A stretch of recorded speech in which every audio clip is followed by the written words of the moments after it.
Hello everyone, आप सभी को बहुत बहुत हार्दिक स्वागत करता हूं अपने यूट्यूब चैनल क्लास मॉनिटर में। आज मैं फिर लेके आया हूं रेलवे आरआरबी एनटीपीसी 2025 का सेट प्रैक्टिस। 2025 का जो सेट प्रैक्टिस है, हम सॉल्व पेपर के रूप में आज हम लोग 8वां लेक्चर देखेंगे। ठीक है, इससे पहले मैंने 7 लेक्चर ऑलरेडी अपलोड कर दिए हैं, नहीं देखे तो प्लीज़ सारे जो है विजिट कर लीजिएगा, सारे प्लेलिस्ट में अपलोड ऑलरेडी है। ठीक है, तो फिर आज हम लोग देखेंगे किरण इंस्टीट्यूट की जो बुक दिया गया है CBT 1 एनटीपीसी सेट प्रैक्टिस 2025 का आज 8वां लेक्चर। ठीक है, प्रैक्टिस सेट के रूप में देखेंगे, तो प्लीज़ अंत तक जरूर जुड़े रहिएगा। बहुत सारे कंटेंट मिलेगी, अंत तक बहुत सारे यहाँ से झोली भर के कंटेंट मिलेगी। देखिए, सबसे पहले हम लोग 40 सवाल देखेंगे जनरल अवेयरनेस का, जीके जीएस का। उसके बाद 30 सवाल देखेंगे हम लोग मैथ का। ठीक है, और फिर 30 सवाल देखेंगे हम लोग रीजनिंग का। आप सोचिए 30 सवाल मैथ का यानी 30 चैप्टर आपको रिवीजन होने वाली है। 30 सवाल रीजनिंग का यानी 30 चैप्टर आपका रिवीजन होने वाली है। सारे चैप्टर से एक सवाल रहेगी और वो सारे ज़बरदस्त एक्सप्लेनेशन यानी विश्लेषण के साथ हम लोग कंप्लीट करेंगे। तो प्लीज़ आज के ये 8वां लेक्चर जरूर अंत तक जरूर रहिएगा। नए हैं तो प्लीज़ सब्सक्राइब जरूर कर लीजिएगा। ठीक है, चलिए बिना देरी के शुरुआत करते हैं। पहला सवाल जनरल अवेयरनेस का बहुत ही ज़बरदस्त सवाल है। सवाल है कि 25 डिग्री सेल्सियस के तापमान पर एक आदर्श गैस के लिए एसआई इकाई में प्रति अणु औसत गतिज ऊर्जा क्या होती है। बहुत ही ज़बरदस्त सवाल है, तो याद रखना है। एक आदर्श गैस के रूप में जो 25 डिग्री तापमान पर दिया गया है, वह उसका एसआई इकाई प्रति अणु जो है उसकी औसत गतिज ऊर्जा क्या होती है। तो याद रखना है 6.17 इंटू 10⁻⁻21 जूल होती है। ऑप्शन नंबर 2 यहाँ बिल्कुल राइट आंसर हो जाएगा। ठीक है, 6.15 इंटू 10⁻⁻21 जूल। ठीक है, चलिए नेक्स्ट हम लोग आते हैं अगला सवाल। श्वेत प्रकाश के 7 रंगों में से कौन सा कांच के प्रिज्म के द्वारा प्रकाश के परिक्षेपण के बाद सबसे कम विचलित होती है। बहुत ज़्यादा शानदार सवाल है, बहुत ज़्यादा बार ये पूछा जाता है। तो यार में सबसे कम अगर विचलित होती है, जैसे मान के चलिए किसी प्रिज्म में हम श्वेत प्रकाश की 7 रंगों का विक्षेपण कर रहे, तो सबसे कम कौन हो रही है। तो सबसे नीचे है वॉयलेट यानी बैंगनी, सबसे ऊपर में रेड यानी रेड जो है सबसे कम विक्षेपित होती है। ठीक है, वो सीधा का सीधा ही लगभग हल्का सा विक्षेपित। और देखिए वाइट और यानी भी वॉयलेट कितना डिग्री का झुक रहा है। ठीक है, मतलब कितना झुक रहा है वो बोल रहे हैं। डिग्री तो ज़्यादा आर का ही है, लेकिन ज़्यादा जो है आपका कौन विक्षेपित हो रही है। यहाँ विक्षेपित सबसे ज़्यादा हो रही है वॉयलेट यानी बैंगनी, और सबसे कम जो ऊपर में है रेड यानी लाल। ऑप्शन नंबर 4 बिल्कुल राइट आंसर हो जाएगा। नेक्स्ट हम लोग आते हैं एम्ब्लिका ऑफिसिनेलिस किस वैज्ञानिक का नाम है। मतलब वैज्ञानिक नहीं, मतलब जो कौन सा एक फल है उसका एम्ब्लिका ऑफिसिनेलिस का वैज्ञानिक नाम है। बहुत ही जबरदस्त सवाल है। तो यार ना आंवला का नाम है एम्ब्लिका ऑफिसिनेलिस। ऑप्शन नंबर 3 यहाँ बिल्कुल राइट आंसर हो जाएगा। नेक्स्ट हम लोग आते हैं चौथा नंबर। निम्नलिखित में से कौन सा किसका मुक्त होना ओजोन परत के ह्रास होने का प्रमुख कारण है। बहुत ही जबरदस्त सवाल। किसका मुक्त होना ओजोन परत के ह्रास होने का प्रमुख कारण है। तो याद रखना है क्लोरोफ्लोरोकार्बन का। ऑप्शन नंबर 3 यहाँ राइट आंसर हो जाएगा। क्लोरोफ्लोरोकार्बन का होना ओजोन परत का ह्रास होने का प्रमुख कारण है। ऑप्शन नंबर 3 बिल्कुल राइट आंसर हो जाएगा। 5 नंबर सवाल। निम्नलिखित में से किस अणुओं में से कौन सा एक डबल सहसंयोजक बंधक द्वारा जुड़ा होता है। डबल हेलिक्स के रूप में कौन जुड़ा होता है। तो याद रखना है ऑक्सीजन। ऑप्शन नंबर 2 बिल्कुल राइट आंसर हो जाएगा।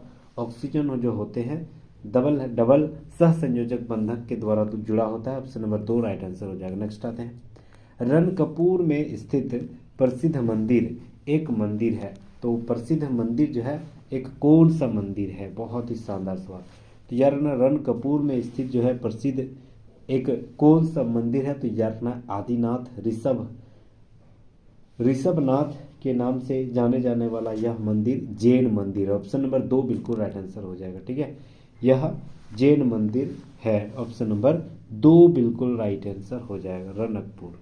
नेक्स्ट आते हैं, जल्लीकट्टू किस के साथ जुड़ा हुआ है। जल्लीकट्टू जो है वह किसके साथ जुड़ा हुआ है। तो यार ना पोंगल के साथ जुड़ा हुआ है।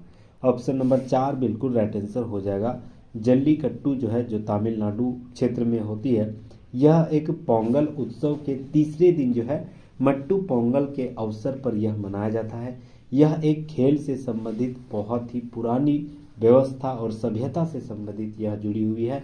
याद रखना कहाँ, तो तमिलनाडु क्षेत्र के, और किससे जुड़ी हुई, तो पोंगल त्यौहार से। तो ऑप्शन नंबर 4 बिल्कुल राइट आंसर हो जाएगा। ठीक है, नेक्स्ट हम लोग आते हैं, केरल में यही खेल को ओणम कहा जाता है। चलिए अगला सवाल, भारतीय संसद में वित्तीय बजट कौन प्रस्तुत करता है? जबरदस्त है सवाल, बहुत ही शानदार सवाल, पॉलिटी का बहुत शानदार सवाल, पॉलिटी का बहुत जबरदस्त। भारतीय संसद में वित्तीय बजट जो है वह कौन प्रस्तुत करता है? तो याद रखना है, भारतीय संसद में जो वित्तीय बजट प्रस्तुत करता है, ऑप्शन नंबर 3 यानी वित्त मंत्रालय यानी वित्त मंत्री के द्वारा किया जाता है। लोकसभा में बजट केंद्रीय वित्त मंत्री के द्वारा प्रस्तुत किया जाता है। लोकसभा में प्रक्रिया यह व्यावसायिक प्रबंधन के नियम के आधार जो है वह 204 के एक के तहत यह जो है बजट राष्ट्रपति के द्वारा निर्धारित दिन के रूप में परिवर्तित यानी प्रदर्शित किया जाता है। ठीक है, राष्ट्रपति के द्वारा जो निर्धारित दिन है उसी के आधार पर। चलिए, तो ऑप्शन नंबर 3 बिल्कुल राइट आंसर हो जाएगा। नेक्स्ट आते हैं, ग्रीन हाउस प्रभाव में कौन सी गैस सर्वाधिक भाग लेती है? बहुत ज़्यादा बार यह सवाल पूछा जाता है, इंपॉर्टेंट सवाल है, बहुत ज़्यादा बार। ठीक है, ये सवाल मैंने फेस किया है एग्जाम में। ग्रीन हाउस प्रभाव में कौन सी गैस जो सर्वाधिक भाग लेती है? तो जानना है पानी का वाष्प। पानी का वाष्प जो है बहुत ही शानदार, बहुत ही ज़्यादा मात्रा में यह भाग लेती है। ठीक है, ग्रीन हाउस गैस वायुमंडल की एक गैस है जो मूलतः ग्रीन हाउस प्रभाव के तापीय अवरक्त क्षेत्र के अंतर्गत विकिरण के अवशोषित और उत्सर्जित करता है। तो याद रखना है जलवाष्प और बादल, ठीक है, कार्बन डाइऑक्साइड, मीथेन, ओजोन, ये सारे जहाँ भाग लेते हैं, ओजोन हो गया, कार्बन डाइऑक्साइड हो गया, ठीक है, ये सारे, लेकिन जलवाष्प सबसे ज्यादा। तो option number 1 right answer. Next आते हैं, Corbett National Park, Jim Corbett National Park इसको कहा जाता है, जिसे हेली नेशनल पार्क भी कहा जाता है। तो जिम नेशनल पार्क जो है वह किस पशु की रक्षा के लिए स्थापित की गई है? बहुत ही जबरदस्त सवाल। ठीक है, जिम कार्बेट नेशनल पार्क जो है यह किस पशु के लिए संरक्षित करने के लिए जो है यह स्थापित की गई? तो याद रखना है टाइगर, किस टाइगर? तो याद रखना है बंगाल टाइगर, यानी ऑप्शन नंबर 1 यहाँ पर बिल्कुल राइट आंसर हो जाएगा। जिम कार्बेट नेशनल पार्क की स्थापना का मुख्य उद्देश्य बंगाल की बाघ को संरक्षण करना यानी रक्षा करना मुख्य उद्देश्य बताया गया है, और यह इसकी स्थापना हेली राष्ट्रीय उद्यान के नाम से सन 1936 में स्थापित कहाँ? तो याद रखना है उत्तराखंड में हुई थी। ऑप्शन नंबर 1 बिल्कुल राइट आंसर हो जाएगा। ठीक है, ऑप्शन नंबर 1 यहाँ पर बिल्कुल राइट आंसर हो जाएगा। नेक्स्ट हम लोग आते हैं, सुब्रमण्य भारती एक प्रसिद्ध क्या है? बहुत ही जबरदस्त सवाल। तो यार ना सुब्रमण्य भारती यह जो है साहित्य से संबंधित सवाल है। ऐसे सवाल डेफिनेटली 3 से 4 सवाल बनते हैं। तो यार ना सुब्रमण्य भारती एक क्या है? कवि है। ऑप्शन नंबर 3 बिल्कुल राइट आंसर हो जाएगा। सुब्रमण्य भारती एक भारतीय लेखक, कवि, पत्रकार, स्वतंत्रता सेनानी तक यहाँ के, और कहाँ के रहने वाले हैं? तो यार तमिलनाडु के रहने वाले। ठीक है, महाकवि भारती के नाम से भी जाना जाता है इसे, महाकवि भारती। ठीक है, महाकवि भारती के नाम से भी जाना जाता है सुब्रमण्य भारती को। चलिए नेक्स्ट हम लोग आता है, अच्छा किस संबंधित भाषा से है? तो तमिल भाषा से। चलिए नेक्स्ट, वर्तमान वैज्ञानिक ज्ञान के आधार पर वर्तमान में यह अभिधारणा की गई कि पृथ्वी की अनुमानित आयु कितनी है? अनुमानित आयु जो है ना लगभग 4.5 अरब वर्ष पुरानी लगाई गई है। ऑप्शन नंबर 3 बिल्कुल राइट आंसर हो जाएगा। ठीक है, 3 बिल्कुल यहाँ पर राइट आंसर हो जाएगा। नेक्स्ट हम लोग आते हैं 13 नंबर सवाल, भारत की सबसे लंबी नदी का नाम क्या है? जबरदस्त सवाल है, बहुत ही शानदार और बेसिक सवाल है। तो यार भारत की सबसे लंबी नदी गंगा नदी है। ठीक है, भारत की सबसे लंबी नदी जो है आपकी गंगा नदी है। गंगा नदी कहाँ से निकलती है? तो याद रखना है यह जो है आपका तिब्बत के क्षेत्र है, वहीं उत्तराखंड के ग्लेशियर से निकलती है, और यह जो है लगभग कितना इसकी लंबाई है? तो 2525 किलोमीटर। ठीक है, 2525 किलोमीटर इसका लंबाई है। ठीक है, पश्चिमी हिमालय यानी उत्तराखंड के पश्चिमी हिमालय ग्लेशियर से निकलती है, और यह जो है बांग्लादेश से प्रवेश करते हुए कहाँ की जाती है? तो याद रखना यह बे ऑफ बंगाल यानी बंगाल की खाड़ी में यह जाके प्रवेश कर जाती है। ठीक है, तो याद रखना है भारत की सबसे लंबी नदी और सबसे पवित्र नदी भी कहा जाता है गंगा नदी। ऑप्शन नंबर 2 बिल्कुल राइट आंसर हो जाएगा, 2525 किलोमीटर। ऑप्शन नंबर 2 बिल्कुल राइट आंसर हो जाएगा। अच्छा, दक्षिण भारत की सबसे लंबी नदी का नाम क्या है? ठीक है, तो याद रखना दक्षिण भारत की सबसे लंबी नदी गोदावरी नदी है। ठीक है, 1465 किलोमीटर उसकी लंबाई है, और पूरे भारत की तो गंगा नदी। अगला सवाल, महात्मा गांधी द्वारा भारत छोड़ो आंदोलन का प्रारंभ किस वर्ष हुई थी? तो भारत छोड़ो आंदोलन जो है ना लास्ट यानी 1942 में इसकी शुरुआत हुई थी। याद रखना है कब?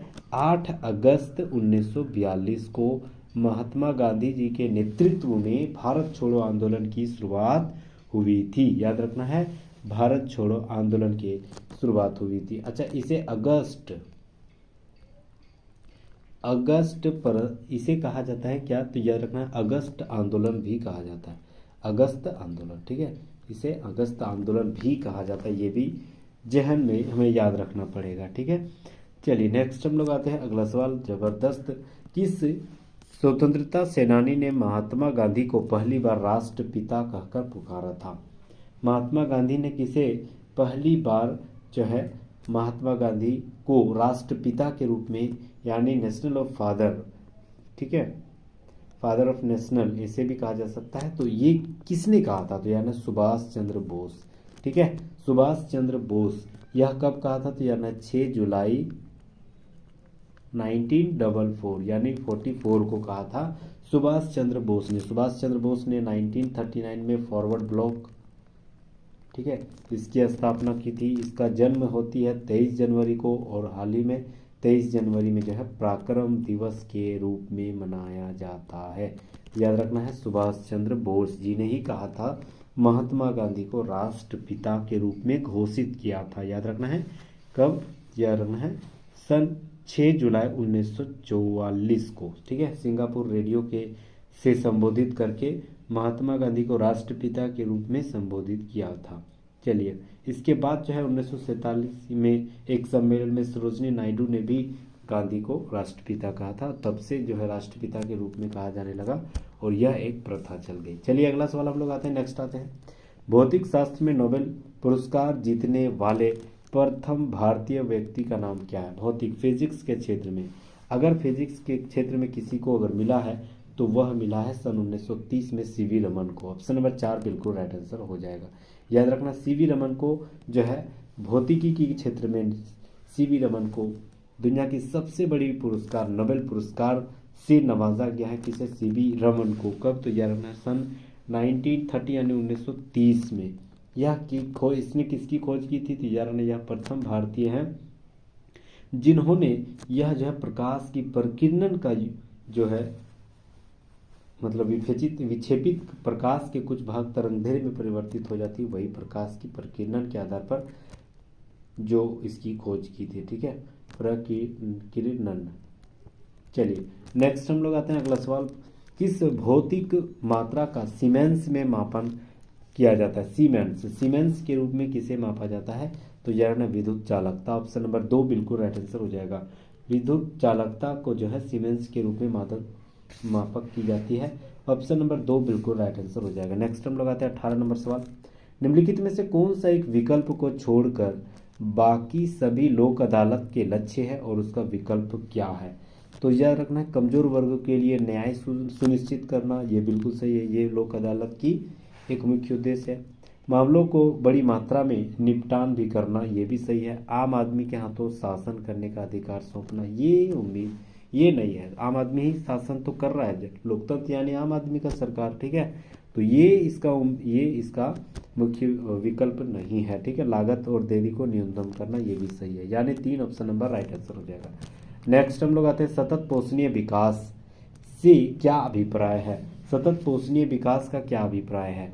तो यार ना ऐसा विकास जिससे पर्यावरण प्रदूषित हो, ये गलत। ऐसा विकास जो कुछ समय के लिए हो, ये भी गलत। विकास जिससे पर्यावरण को कोई हानि ना हो, ये सही है, यानी 3 राइट आंसर हो जाएगा। नेक्स्ट आते हैं ए सुटेबल बॉय जो है पुस्तक के लेखक कौन है? बहुत ही शानदार बुक है। तो जानना एक सुटेबल बॉय जो है विक्रम सेठ ने लिखा था। ऑप्शन नंबर 1 बिल्कुल राइट आंसर हो जाएगा। ठीक है, ऑप्शन नंबर 1 बिल्कुल राइट आंसर हो जाएगा। एक सुटेबल बॉय। यह बुक कब प्रकाशित हुई थी? यार ना 1993 में जो है इसकी प्रकाशित हुई थी। तो ऑप्शन नंबर 1 बिल्कुल राइट आंसर हो जाएगा। सूटेबल, सूट बूट पहन के आदमी सेठ लगता है ना, ऐसे याद रख सकते हैं। चलिए नेक्स्ट आते हैं। किस संविधान संशोधन को लघु संविधान कहा जाता है? बहुत ही शानदार सवाल, बहुत ही जबरदस्त और बेबिया सवाल। पॉलिटिक्स में ये सवाल डेफिनेटली बहुत ज़्यादा बार पूछा गया है। तो यह रखना 42वां संविधान संशोधन 1976। ये 42वां संविधान संशोधन जो 1976 है, इसी को मिनी कॉन्स्टिट्यूशन कहा जाता है। तो ऑप्शन नंबर 3 बिल्कुल राइट आंसर हो जाएगा। ठीक है, जिसमें समाजवाद, पंथ निरपेक्ष और अखंडता, ये 3 शब्द जो है जुड़ा था। और इसी में जो है 3 शब्द, हाँ, समाजवाद, पंथ निरपेक्ष, अखंडता। अब बहुत सारे जो एडिशन हुए थे 42वां संविधान संशोधन में, प्रस्तावना में भी एडिशन हुई थी। ठीक है, तो ऑप्शन नंबर 3 इसीलिए कहा गया था इसको क्या? तो लघु संविधान। नेक्स्ट आते हैं। निम्नलिखित में से किसने अंग्रेजों के विरुद्ध हुए 1857 की क्रांति में हिस्सा नहीं लिया था? अंग्रेजों के विरुद्ध जो 1857 की क्रांति हुई थी, वह किसने भाग नहीं लिया था? तो टीपू सुल्तान ने। क्यों नहीं ले सकते? क्योंकि टीपू सुल्तान की मौत 1799 में ही हो चुका था, तो ये कैसे लेगा? ठीक है, तात्या टोपे जो है इन्होंने भाग लिए थे, रानी लक्ष्मी, राणा साहब, ये सारे लिए थे, लेकिन टीपू सुल्तान के द्वारा नहीं लिया गया था। इसकी मौत जो है इससे पहले ही हो चुकी थी। तो ऑप्शन नंबर 2 बिल्कुल राइट आंसर हो जाएगा। नेक्स्ट आते हैं। रेडियोधर्मी पदार्थ क्या उत्सर्जित करता है? बहुत ही शानदार फिजिक्स का सवाल है। तो याद रखना है, रेडियोधर्मी जो है ना, रेडियो तरंगे नहीं, अल्फा वेव नहीं, हाँ, अल्फा बीटा गामा, ये तीनों तरंगे जो उत्सर्जित करता है। ऑप्शन नंबर 4 बिल्कुल राइट आंसर हो जाएगा। रेडियोधर्मी पदार्थ किसको बोलेंगे? जो अल्फा बीटा और गामा तीनों किरणों को जो उत्सर्जित करता है उसी को कहा जाता है। ऑप्शन नंबर 4 राइट आंसर हो जाएगा। नेक्स्ट आते हैं। शिव कुमार शर्मा निम्नलिखित में से किस वाद्य यंत्र को बजाने के लिए मशहूर है? तो यार ना, शिव कुमार शर्मा जो है, यह शिव यानी शिव से शिव हो गया, और संतूर कैसे याद रखते हैं? ठीक है, Shiv Kumar santoor, option number 1 right answer हो जाएगा। शिव कुमार शर्मा जो है किससे संबंधित है? संतूर वादक से। नेक्स्ट आते हैं। पोलियो और चेचक की बीमारी होने का क्या कारण है? बहुत ही जबरदस्त यार ना, पोलियो और चेचक जो होती है ना, वो विषाणु यानी वायरस से होती है। ठीक है, वायरस से होती है। यह जो है पोलियो निस्यंदा वायरस के कारण होती है, इसीलिए विषाणु। ऑप्शन नंबर 3 राइट आंसर हो जाएगा। निम्नलिखित में से किस भारतीय राज्य का सबसे लंबी तट रेखा है? तो यार ना, गुजरात। बहुत ही इंपॉर्टेंट सवाल, बहुत ज़्यादा बार पूछा गया। गुजरात जो है वह लगभग 1900 किलोमीटर की अंतर्राष्ट्रीय यानी समुद्र के साथ अपनी भारतीय तटीय रेखा की दूरी मतलब साझा करती है। तो 1900 किलोमीटर, इसलिए भारत की सबसे लंबी अगर समुद्री तटीय रेखा यानी समुद्री बॉर्डर अगर कोई शेयर करता है तो वह गुजरात है। ऑप्शन नंबर 3 बिल्कुल राइट आंसर हो जाएगा। ठीक है, गुजरात। उसके बाद कौन आते हैं? जैसे आंध्र प्रदेश, ठीक है, तमिलनाडु, ठीक है, ये सारे आगे उसके बाद। ठीक है, चलिए, भारत में कुल तटीय रेखा की लेखा टोटल कितना है? तो यार ना, टोटल जो है 7515 किलोमीटर, 7515, 16, 17 किलोमीटर ऐसे ही है। ठीक है, इतना मतलब टोटल किलोमीटर है।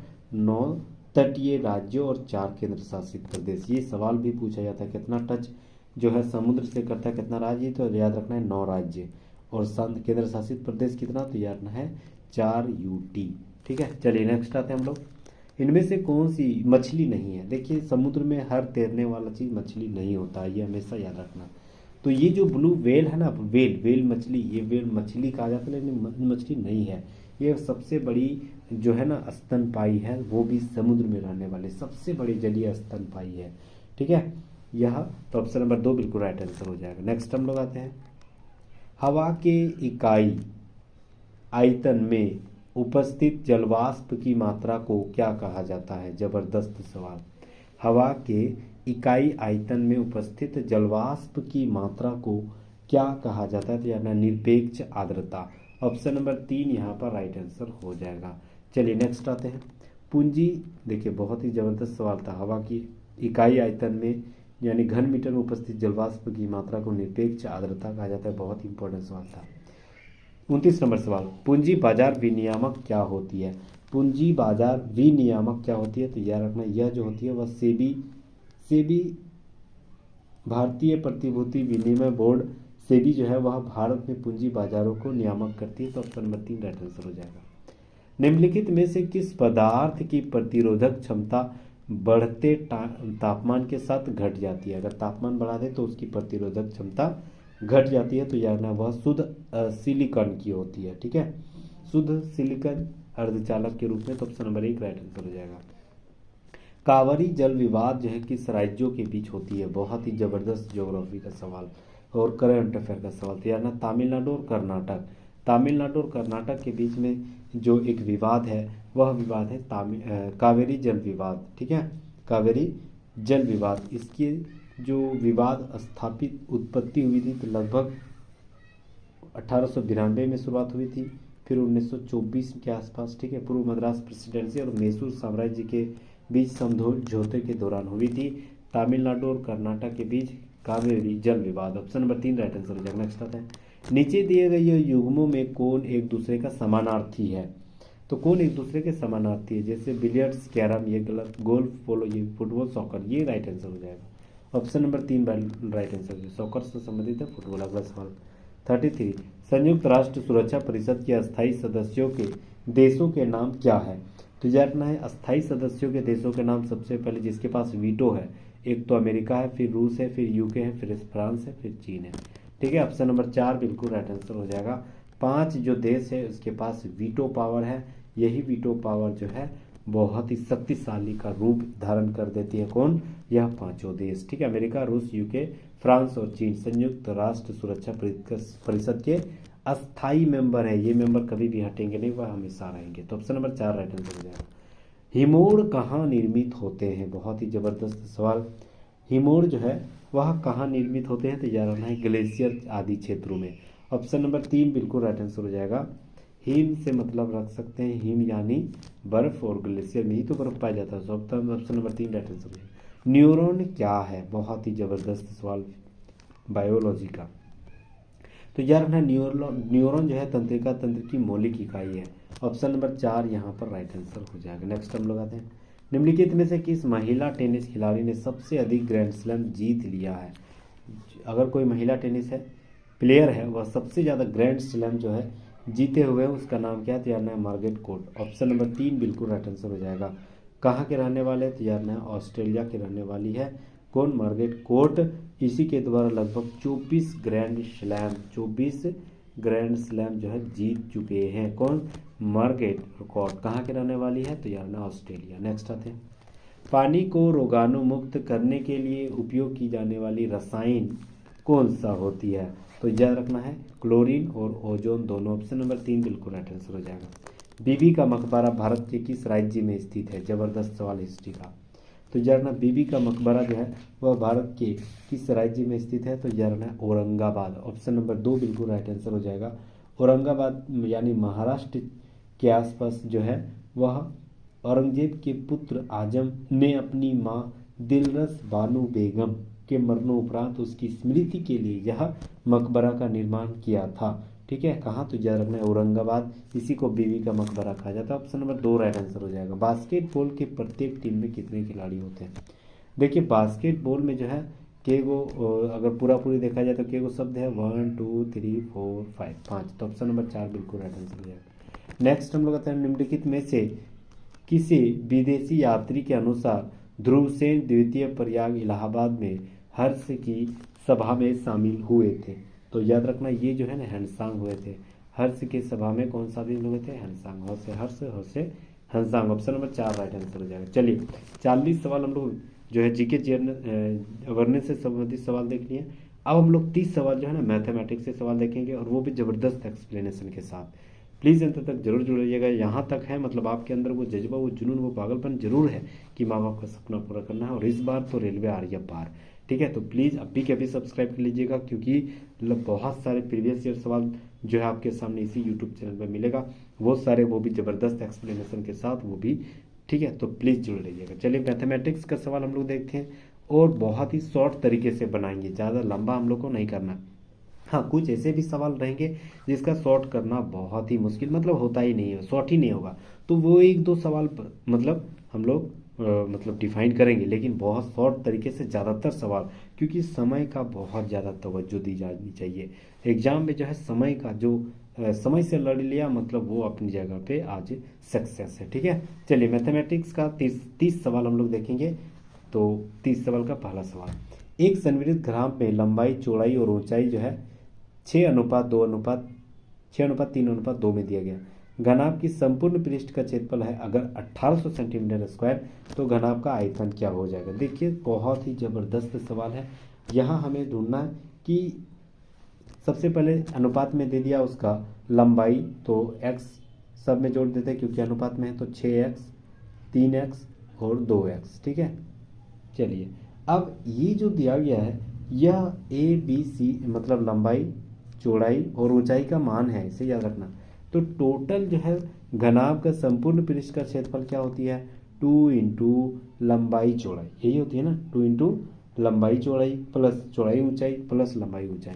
तो लंबाई चौड़ाई डायरेक्ट हम लोग गुना कर देते हैं। ठीक है, तो डायरेक्ट हम लोग अगर गुना करेंगे तो 18 और 2 x 18x स्क्वायर प्लस, ठीक है, फिर चौड़ाई ऊंचाई, तो याद रखना 3 दूनी 6x स्क्वायर प्लस प्लस वो लंबाई और ऊंचाई 6 दूनी 12x स्क्वायर। ठीक है, इजिकल टू कितना मेरा दे दिया है टोटल का मान 1800, तो 1800 इधर लिख देना। ये 2 का पारा इधर करिएगा तो याद रखना 900। तो 18x स्क्वायर 6x स्क्वायर और 12x स्क्वायर कितना हो गया 36x स्क्वायर इजिकल टू 900। ठीक है, तो x स्क्वायर इजिकल टू क्या हो गया 900/36। ठीक है, तो 900/36 को अगर काटेंगे तो 25 बार में कट जाएगा, यानी x इजिकल टू कितना हो गया √25। क्यों, क्योंकि इधर स्क्वायर है उधर जाएगा तो अंडर रूट चल जाएगा। तो x इजिकल टू क्या हुआ 5। ठीक है, यहाँ तक समझ गए। अब 5 अगर x इजिकल टू हो गया तो x का मान हर जगह बैठा देंगे, यहाँ बैठाएंगे तो 6×5 = 30 हो गया पहला वाला। ठीक है, तो 6×5 इधर 30 हो गया लंबाई।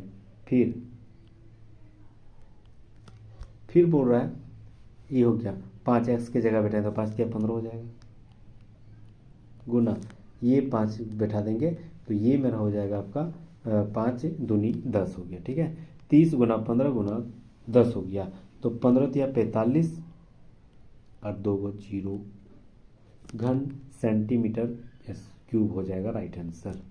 ठीक है, तो 45 और 2 0 ऑप्शन नंबर 2 बिल्कुल राइट आंसर हो जाएगा। उम्मीद कर रहा हूँ समझ में आ गया होगा। बहुत ही शानदार और इजी सवाल हम लोग बता रहे हैं। 24% साधारण ब्याज की दर से लिया गया एक ऋण 6 वर्ष के बाद 73,200 रुपये चुकाना पड़ा, तो ऋण की राशि क्या थी। बहुत ही जबरदस्त सवाल है। सबसे पहले क्या करना पड़ेगा, ये 73 यानी 73,200 ये क्या है, तो जरा ना ये जो है ना टोटल चुका रहा यानी ये एक मिश्र धन है। तो मिश्र धन इक्वल टू क्या होती है, तो जो ब्याज आता है वो और मूलधन को जोड़ देंगे तो मिश्र धन निकल जाएगा। तो साधारण ब्याज यानी साधारण ब्याज बराबर क्या होती है 73,200, ये क्या है मिश्र धन। मिश्र धन को हम लोग मूलधन जोड़ेंगे तो तब मिश्र धन में हम लोग मूलधन घटा देंगे तो ब्याज निकलेगा। तो मूलधन नहीं पता यानी पी मान लेते हैं तो घटा देंगे तो ब्याज निकलता है। ब्याज का फॉर्मूला क्या होती है साधारण ब्याज में, तो PRT/100। पी यानी पी का मान नहीं पता, आर कितना मेरा दे दिया है, तो आर मेरा दिया है 24%, तो 24 लिखेंगे और टी मेरा दे दिया है 6 साल/100। ठीक है, चलिए अब अगर हम इसी को हल करेंगे तो ये अगर हल करना है तो कैसे हल करेंगे, सबसे पहले 100 जो है इधर जाके गुना हो जाएगा तो कितना हो जाएगा 73,200 ऑलरेडी था और फिर 100 से गुना हो जाएगा यानी 2 0 घट बढ़ जाएगा माइनस 100p इजिकल टू 24 6 6 24 2 6 12 13 14 144 और p हो गया। ठीक है, 144 p हो गया। अब ये माइनस जो 100p है उधर ले जाएंगे तो ये हो जाएगा 100p, ये हो जाएगा 244p। ठीक है, तो p इजकल टू क्या हो जाएगा 7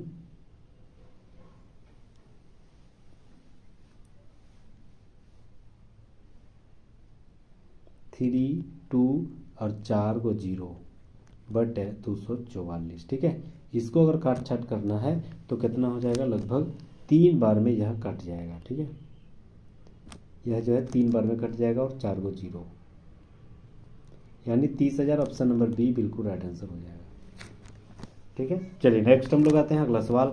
21 चॉकलेट जो है 5:3 के अनुपात में साझा किया, तो छोटे हिस्से जो है चॉकलेटों की संख्या क्या हो जाएगी। छोटा वाला कितना है अनुपात में 2, टोटल कितना है 5 और 2 7 और 21 टोटल तो 7 या 21 यानी 3 दूनी 6। ऑप्शन नंबर 2 बिल्कुल राइट आंसर हो जाएगा। नेक्स्ट आते हैं, एक माहिम ने अपनी परीक्षा में 175 में से 126 अंक लाए।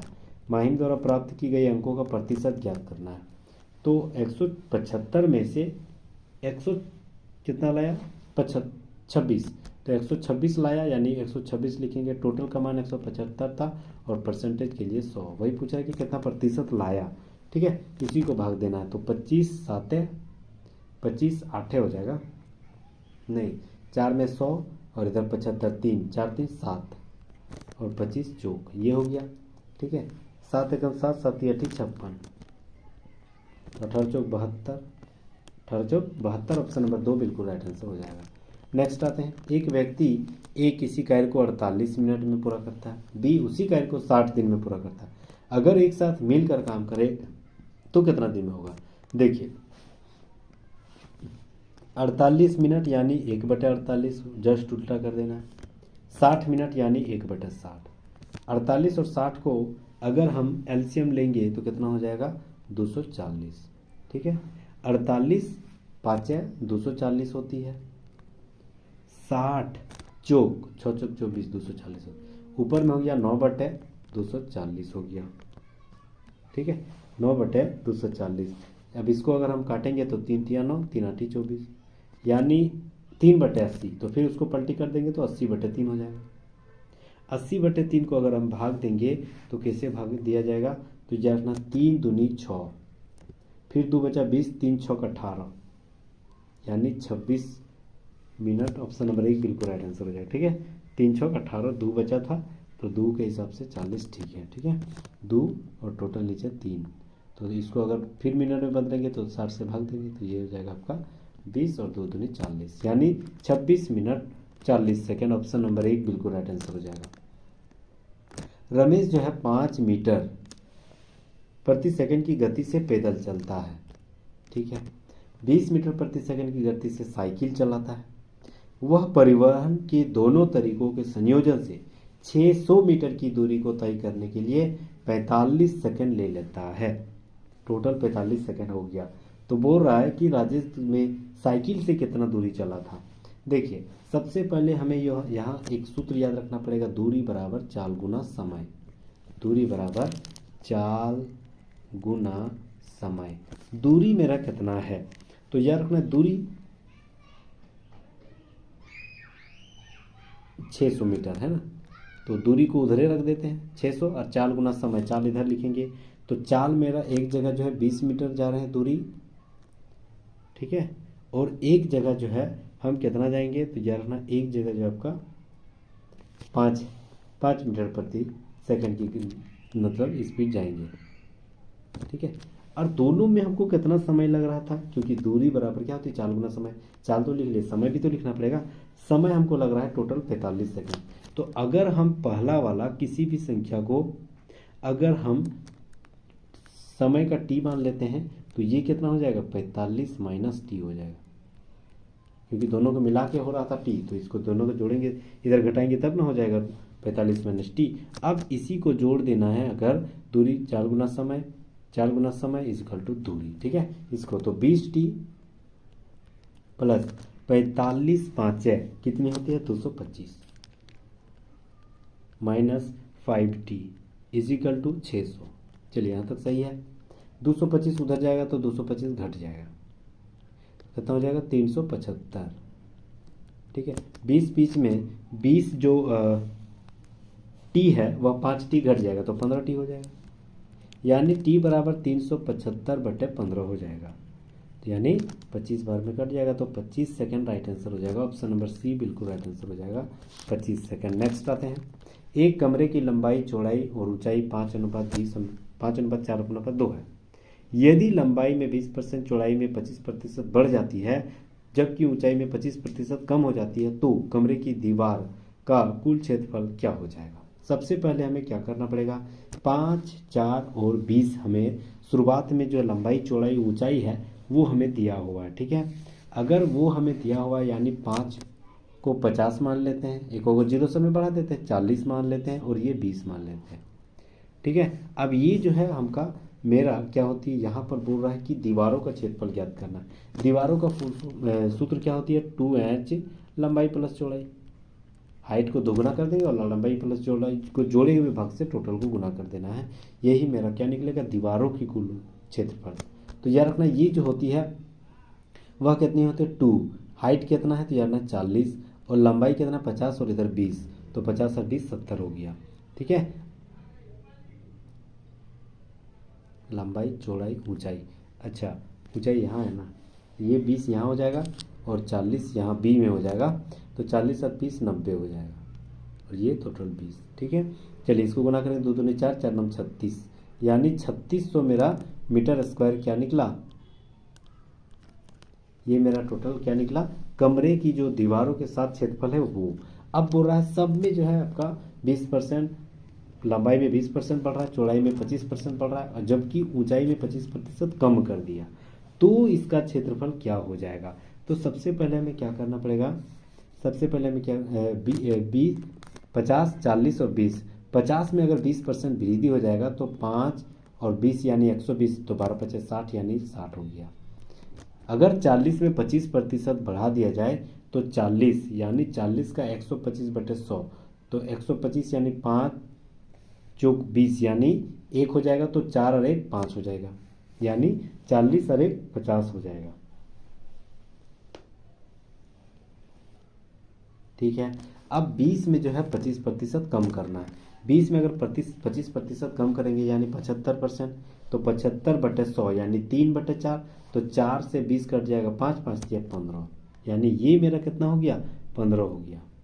अब इसका हमें फिर वही सूत्र के लगाएंगे, तो फिर अगर दीवालों के साथ स्क्वायर खाली ढूंढना है हमको, ऊपर मतलब ढलाई से संबंधित नहीं है, तो वह रूम का क्या हो जाएगा, तो फिर लिखेंगे 2h, तो ये लंबाई, ये चौड़ाई, ये ऊंचाई यानी 15, ठीक है। और लंबाई प्लस चौड़ाई, ये लंबाई प्लस चौड़ाई हो गया, तो ये लंबाई प्लस चौड़ाई कितना हो जाएगा, 6 5 11 यानी 110 और 15 दूनी 30 और इधर हो गया 110, तो 11 3 33 और 2 0, कितना पड़ रहा है 300 3300 और इधर 3600 यानी 300 का अंतर है, ठीक है।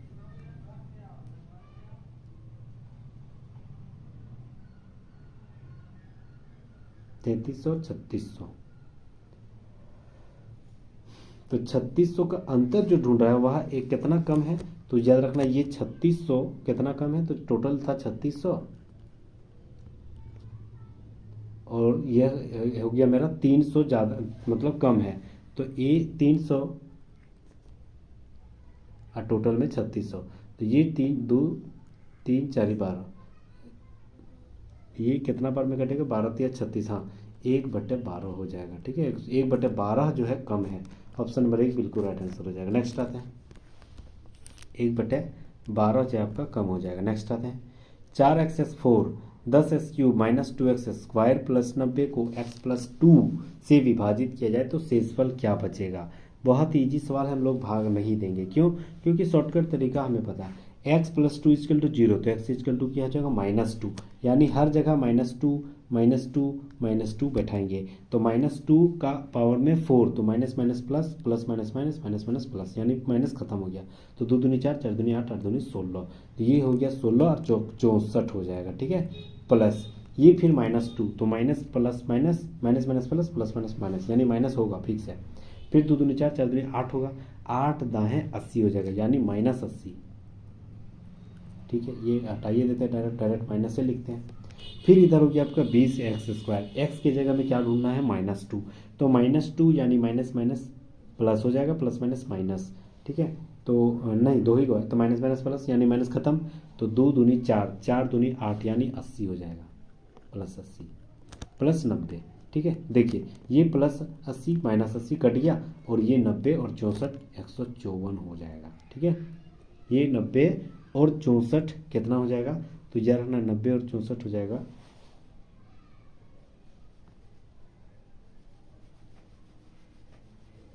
रुकिए माइनस, अच्छा यहाँ 20 में माइनस है आगे, तो यहाँ भी माइनस ही होगा, तब ये प्लस माइनस नहीं हो रहा है यानी कटेगा नहीं। ठीक है, तो ये हो जाएगा 90 प्लस 64 154 और माइनस माइनस प्लस 160, बढ़ा के आगे माइनस है, तो कितना की कमी हो रहा है, तो याद रखना ये जो कमी हो रहा है -6 की कमी हो रही है। तो ऑप्शन नंबर कहाँ है, ऑप्शन नंबर 2 बिल्कुल राइट आंसर हो जाएगा, ऑप्शन नंबर 2 राइट आंसर हो जाएगा। ठीक है, -6। चलिए नेक्स्ट हम लोग आते हैं, यदि रेखा DE को त्रिभुज ABC के आधार BC के आधार पर एक त्रिभुज बना लिया, तो सबसे पहले एक त्रिभुज बनाते हैं AB और C, BC दे दिया आधार। ठीक है, और इसी के आधार पर जो है वह BC के समानांतर खींची दूसरी भुजा जो है अंतर विभाजित कर दिया जाता है, इस प्रकार स्थिति समीकरण क्या हो जाएगा, तो इसका समीकरण जो है आपका क्या हो जाएगी। ठीक है, इसको छोटा कर लेते हैं, ऑप्शन चारों दिखना चाहिए। तो ये हो गया मेरा त्रिभुज ABC और इसी के समानांतर D और E है। अब यहाँ ऑप्शन में देखना है कि कौन किसके बराबर हो जाएगा, AB/DB, AB/DB, AC/EC, तो ये क्या बराबर हो जाएगा। तो याद रखना ये जो है ना वह निम्नलिखित में से कौन सा सही समीकरण बता रहा है, अगर सही ढूंढा जाए तो ऑप्शन नंबर 4 देखिए सबसे सही है। क्यों, क्योंकि AD/DB हो जाएगा, AD/DB यानी AD/DB बराबर AE/EC हो जाएगा, AE/EC हो जाएगा। किस आधार पर, तो यार ना BC के समानांतर खींचने के आधार पर। ठीक है, क्यों, क्योंकि ADE और ABC ये दोनों तो सर्वांग सम रहेंगे, तो उस आधार पे AD/BD AE/EC। ठीक है, तो option number D, option number 4 यहाँ पर बिल्कुल राइट आंसर हो जाएगा। नेक्स्ट आते हैं हम लोग, PQR में शीर्ष Q समकोण है। अगर हम त्रिभुज बनाएंगे तो Q जो है ना एक समकोण है, अगर यहाँ P हो जाएगा यहाँ QR हो जाएगा। यदि कोसेक P बराबर 17/15, कोसेक P बराबर क्या होती है, तो यार ना कोसेक P जो है ना H/B होती है, ये P है, अगर ये H है और ये B है, तो कोसेक P बराबर क्या होती है, कोसेक P बराबर होती है H/P होती है। तो कोसेक P यहाँ से ढूंढना है, P का मान यहाँ है, तो इसका P कौन हो जाएगा QR, तो H हो जाएगा PR, तो PR कितना है यानी PR/QR बराबर 17/15 हो जाएगा। ठीक है, अगर इसका मान 17 इसका मान 15 अगर मान के चलिए है, तो इसका मान 15 17 इसका मान 15, तो ये कितना हो जाएगा, तो डेफिनेटली ये 8 हो जाएगा। क्यों, क्योंकि 15 में अगर हम स्क्वायर जोड़ेंगे तो 225 और 8 8 64। ठीक है, 225 और 8 8 64 अगर जोड़ देंगे तो कितना हो जाएगा मेरा 289 यानी जिसका 17 स्क्वायर है। ठीक है, अब बोल रहा है साइन R का मान हमें ढूंढना है, साइन R यानी P/H, तो साइन R का P क्या हो जाएगा, तो साइन R का जो P है वह सामने वाली भुजा हो जाएगी, इसका मान कितना है 8, H में कितना है 17, तो 8/17 यानी 2 ऑप्शन नंबर राइट आंसर हो जाएगा। नेक्स्ट हम लोग आते हैं अगला सवाल, 0.64 का अंडर रूट का मान क्या हो जाएगा। देखिए अंडर रूट सबसे पहले लिखेंगे और पॉइंट के बाद 64 2 गो अक्षर है यानी 2 गो नीचे 0। अब 64 का कितना होती है 8, उसको बाहर कर देंगे। 100 का कितना होती है 10, तो 10 बाहर कर देंगे। एगो अक्षर एगो 0 नीचे तो एगो बाद पॉइंट बैठ जाएगा, तो ऑप्शन नंबर 3 बिल्कुल राइट आंसर हो जाएगा। नेक्स्ट हम लोग आते हैं अगला सवाल, सबसे पहले इसको हल करने, सबसे पहले 3 एकम 3 - 2 यानी 1/3। ठीक है, इसका मान कितना हो गया 1/3 और ऊपर में 3 है, तो ये जो है यहाँ कुछ नहीं तो 1 है यानी ये ऊपर वाला गुना होगा, ये ऊपर यानी 3 तिया ऊपर में 9, 9 और 3 कितना हो गया 12। ठीक है, 9 10 11 12, अब ऊपर में अकेले 5 है तो 5/12 हो गया, तो ऑप्शन नंबर 3 बिल्कुल राइट आंसर हो जाएगा। ठीक है, 5/12 राइट आंसर हो जाएगा। नेक्स्ट हम लोग आते हैं, चलिए बहुत ही ज़बरदस्त सवाल, ये बेसिक सवाल है, 7 क्लास का ये सवाल है। ठीक है, एकदम 7 क्लास में ये सवाल दिया गया। देखिए 7 क्लास का रेलवे में पूछ रहा है, अगर बेसिक नहीं पता तो समय कट जाएगी और लास्ट में बनेगा भी नहीं। तो बेसिक क्या है, नीचे वाला हम लोग एलसीएम ले लेंगे, भाग सबको नहीं देना है, कहीं कहीं गलत हो जाता है। सबको हम लोग नीचे वाला एलसीएम ले लेंगे। तो याद रखना 9, 8 और 7 का एलसीएम कितनी होती है, तो याद रखना है 504 होती है। तो याद रखना इसमें भी 504 गुना कर देंगे, इसमें भी 504 गुना कर देंगे। जैसे 7/9 है, इसमें 504 गुना कर देंगे।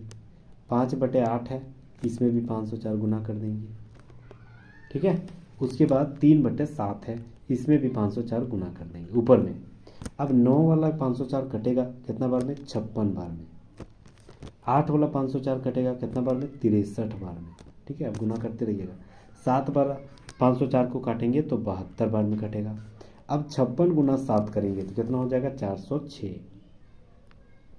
ठीक है, अब 63 गुना 5 करेंगे तो 315। ठीक है, अब 72 गुना 3 करेंगे तो मेरा हो जाएगा 216। अब तो पता चल जाएगा ना कौन सबसे बड़ा कौन सबसे छोटा है। तो सबसे बड़ा यानी अवरोही में ढूंढ रहा है, तो सबसे बड़ा को सबसे पहले लिखना पड़ेगा। तो जो फर्स्ट है वही सबसे बड़ा, उसके बाद वाला उससे छोटा, उसके बाद वाला उससे छोटा। यानी एक जो बता रहा है 7/9 ग्रेटर देन जो है आपका 5/8 ग्रेटर देन 3/7। तो ऑप्शन नंबर 1 बिल्कुल राइट आंसर हो जाएगा। ठीक है, एक है राइट आंसर हो जाएगा। उम्मीद कर रहा हूँ समझ में आ गया होगा, और ऐसे ही एकदम ईजी तरीके से आप बनाइएगा। नेक्स्ट हम लोग आते हैं, एक निश्चित समय में एक धनराशि 5% वर्ष की दर से 4 गुनी हो जाती है। देखिए शानदार सवाल है।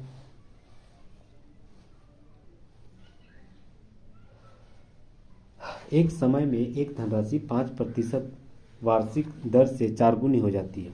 अगर मान के चलो कोई अगर मूलधन है वह नहीं पता, तो हमेशा ये हमें 100 मानना पड़ेगा। 100 मान लिए, 5% की दर से कितने समय में, यानी निश्चित समय दिया है, याद रखना PRT/100 इजिकल टू क्या होती है, फॉर्मूला ब्याज की है। तो ब्याज कितना माने हैं, ब्याज यानी ब्याज बराबर क्या, मिश्र धन बराबर क्या होता है, मूलधन माइनस ब्याज। तो मूलधन अगर हम ब्याज की फॉर्मूला लिखेंगे तो मूलधन कितना माने हैं, मिश्र धन लिखना पड़ेगा। तो मिश्र धन माइनस ब्याज, तो ये बोल रहा है 4 गुना हो जाता है, यानी अगर 100 था तो 400 हो जाएगा।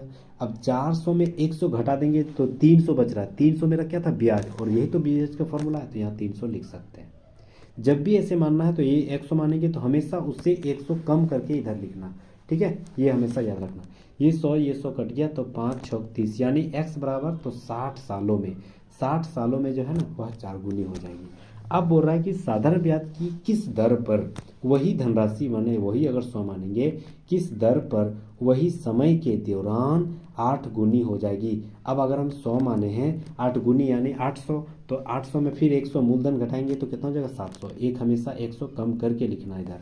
ठीक है, 700 कितना बार में हो जाएगा, तो ये 2 0 ये 2 0 ये 1 0 1 0, यानी 70/6 हो जाएगा, 70/6%। ठीक है, तो ऑप्शन देखते हैं किधर है, 6 एकम 6 हो गया, फिर 6 एकम 6, ठीक है, 7 8 9 10, 4/6 यानी 2/3, तो 11.2/3% राइट आंसर हो जाएगा। ऑप्शन नंबर 3 बिल्कुल राइट आंसर हो जाएगा। नेक्स्ट हम लोग आते हैं, शहर की आबादी 5% प्रतिवर्ष की दर से बढ़ रही है। यदि शहर की मौजूदा आबादी 1,85,220 है तो 3 वर्ष पहले क्या होता, अगर बढ़कर 1,85,000 हुई है तो 3 साल पहले क्या होता है, डेफिनेटली 3 साल पहले उससे कम ही होगा, ये तो डेफिनेटली फिक्स है।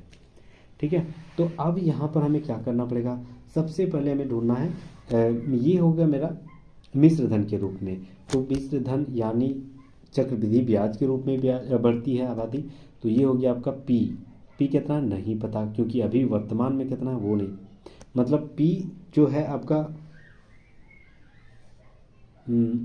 3 साल पहले वो कितना था नहीं पता, तो पी का पी लिखेंगे, PRT। तो 1 + R यानी 105, 5% है ना, तो 105/100 यानी 105 को 5 से काटेंगे तो 21/20 हो जाएगा। कितना साल, 3 साल, तो 3 बार लिखेंगे, 21/20 इजिकल टू कितना हो जाएगा, यही लिखेंगे 1,85,220 रुपया।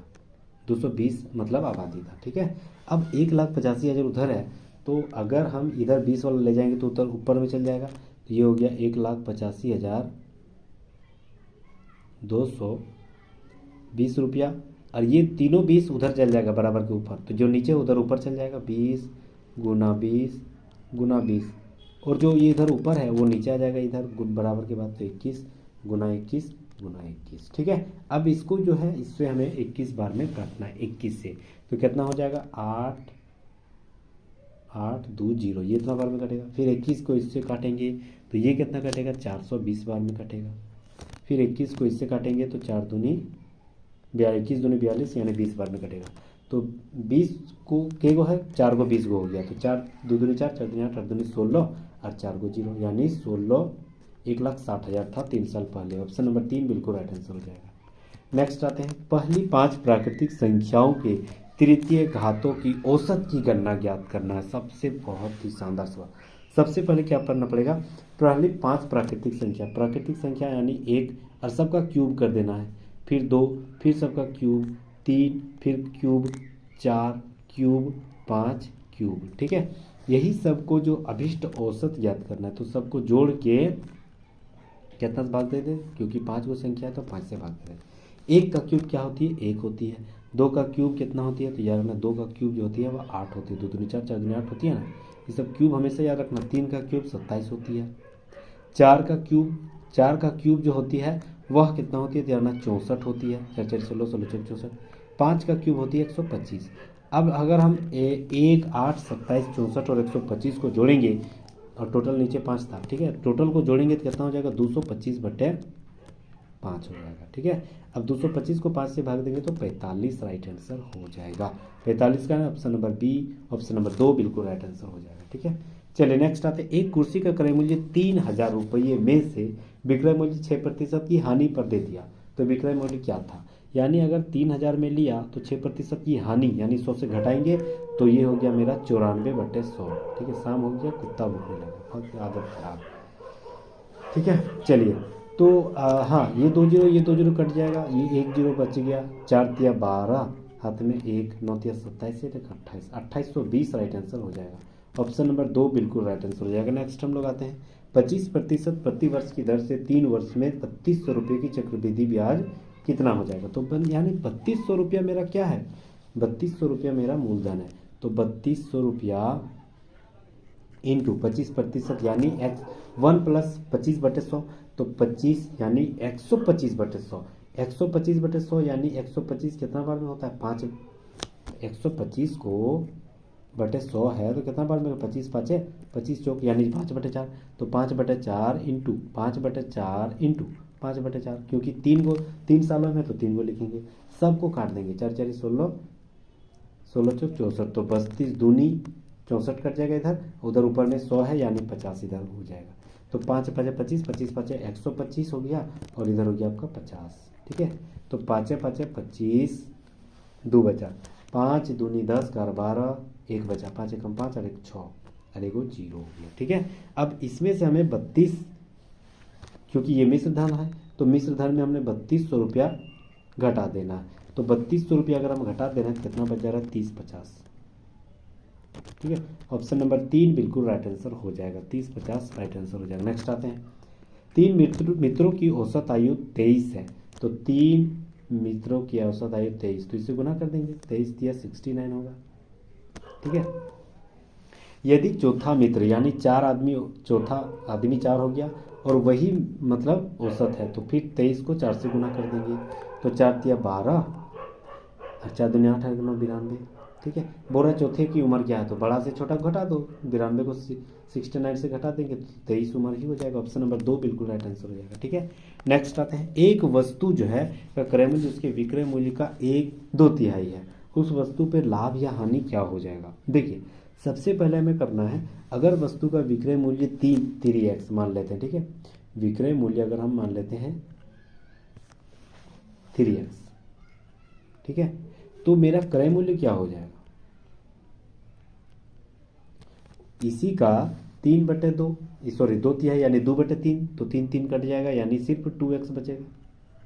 2/3 वही है ना, 3 का 2/3 क्या हो जाएगा, 3 3 कट जाएगा 2 हो जाएगा। ठीक है, अगर मेरा विक्रय मूल्य ये है, क्रय मूल्य ये है, तो मुझे क्या हो रही है, यहाँ लाभ हो रही है, क्योंकि 2 रुपया बेच रहे हैं और 3 रुपया में बेच, 2 रुपये खरीद रहे हैं 3 रुपया में बेच रहे हैं, तो लाभ हो रही है ना। कितना का लाभ हो रही है, परसेंटेज में देखा जाए तो सिर्फ 1x का लाभ हो रही है, क्योंकि 3 में से अंतर है 1x, बटे लाभ माने हमेशा नीचे रखना है छोटी संख्या यानी 2x, परसेंटेज के लिए 100, ये x ये कट गया, ये हो गया आपका 50, यानी 50% का जो है लाभ हो रही है। तो ऑप्शन नंबर 2 बिल्कुल राइट आंसर हो जाएगा। ठीक है, चलिए नेक्स्ट आते हैं हम लोग। दी गई आकृति में सरल रेखा, अच्छा ये हमें ढूंढना है, इसका मान जो है आपका दे दिया 3√v, तो जो है थ्री कोण भी दिया है, कोण भी, तो इसका कोण भी का मान हमें ढूंढना पड़ेगा। तो कोण भी का, अच्छा ये टोटल जो है कि रैखिक युग्म है, यानी टोटल को जोड़ेंगे तो 180 डिग्री होगा, ये डेफिनेटली। तो कोण ये जो दिया गया है प्लस कोण ये जो दिया गया है चिन्ह इज इक्वल टू 180, यानी इसको जोड़ेंगे इस कोण को और इस कोण को, ये टोटल कितना हो जाएगा 180, ये डेफिनेटली याद रखना। इसका मान कितना है 3,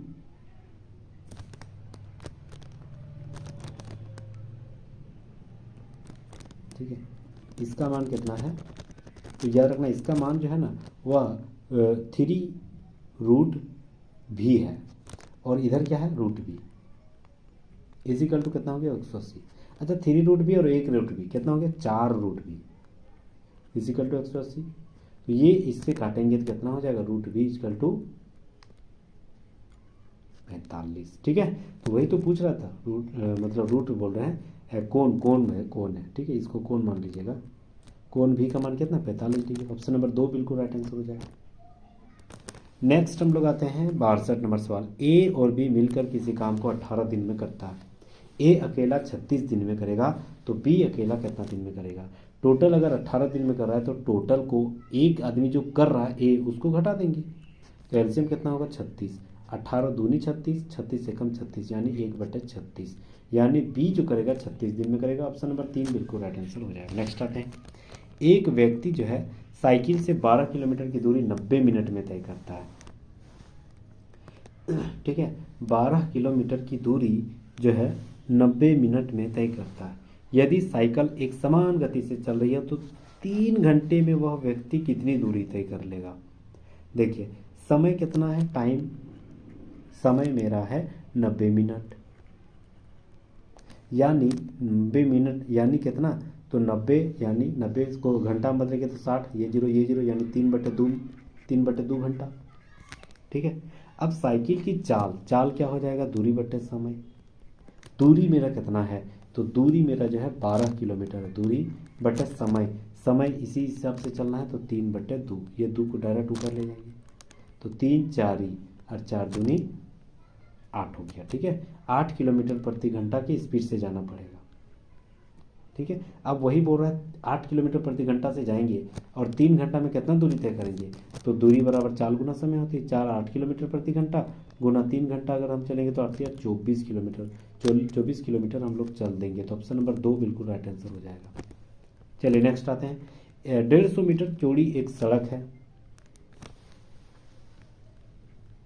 ठीक है, दोनों ओर समान ऊंचाई वाले 2 खंभे हैं, और ये जो है ना आपका खंभों के बीच सड़कों के खंभों के उन्नयन कोण x डिग्री और y डिग्री दिया गया है, यानी अगर ये x है तो ये y है। ठीक है, 10x बराबर 2/5 और y बराबर 10y बराबर 3/5। अब हमें ढूंढना है सबसे पहले दोनों की दूरी जो है वह 150 मीटर है, तो 10x बराबर हमें सबसे पहले ढूंढना पड़ेगा। ठीक है, क्योंकि ये इसका मान बटे इसका मान ढूंढना पड़ेगा, तो 10x। ठीक है, ये मान लेते हैं a b c d और ये बीच वाला e मान लेते हैं, यानी 10x बराबर ab बटे be होगा ना, ab बटे be हो जाएगा, इसको h मान लेते हैं। ठीक है, तो 10x बराबर क्या हो जाएगा ab बटे be, और 10x का मान दिया है 2/5, तो 2/5 इज इक्वल टू ab बटे be। ab का कितना मान है h, और be कितना मानते हैं, तो be को हम लोग be को कितना मानेंगे, b जो bd है ना, टोटल bd का मान है आपका 150, टोटल bd का मान है 150, तो ये इसको x मान लेते हैं, इसको x मान लेते हैं। ठीक है, x। ठीक है, ये z मान लेते हैं, z, क्योंकि x है वो कोण है ऑलरेडी, z मान लेते हैं। जेड। ठीक है, चलिए, तो बी ई उसको जेड माने, तो जेड बराबर क्या हो जाएगा 5h/2। ठीक है, ये तो सही है 5h/2। अब इस त्रिभुज में आते हैं, उसमें भी क्या हो जाएगा tan y बराबर CD/DE। डी हो जाएगा ना, CD/DE। तो CD का मान CD/DE यानी tan y का मान दिया है 3/5 बराबर CD/DE। CD का मान नहीं पता, CD का मान भी h डैश मान h ही मान लेंगे क्योंकि इसके बराबर है।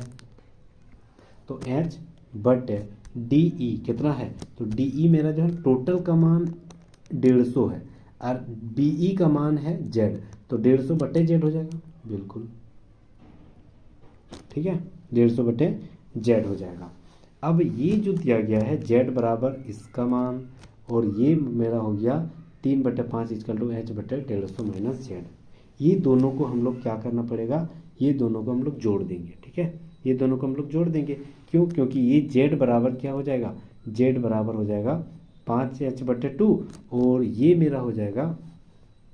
ठीक है, तो यही Z का मान यहाँ बैठा देंगे, क्योंकि ये दोनों को अगर जोड़ भी देंगे तो मेरा 150 आना चाहिए, क्योंकि इसकी बराबर इसको और इसको जोड़ देंगे टोटल हम लोग 150 आना चाहिए। ठीक है, तो ये मेरा 5/2h हो जाएगा 5h/2 प्लस 5h/3। ठीक है, ये क्रॉस मल्टीप्लाई करने के बाद हो रही है। अब दोनों को जोड़ने के बाद मेरा 150 आ रहा है। ठीक है, h ये एलसीएम लेंगे तो 3 दूनी 6, 3 5 15 और 10 15 और 10 25h 25h और ये एलसीएम में जो नीचे थे 6 था उधर गुना हो जाएगा, तो 15 छक 90, तो 25h बराबर 15 छक 90 यानी 900 हो जाएगा। ठीक है,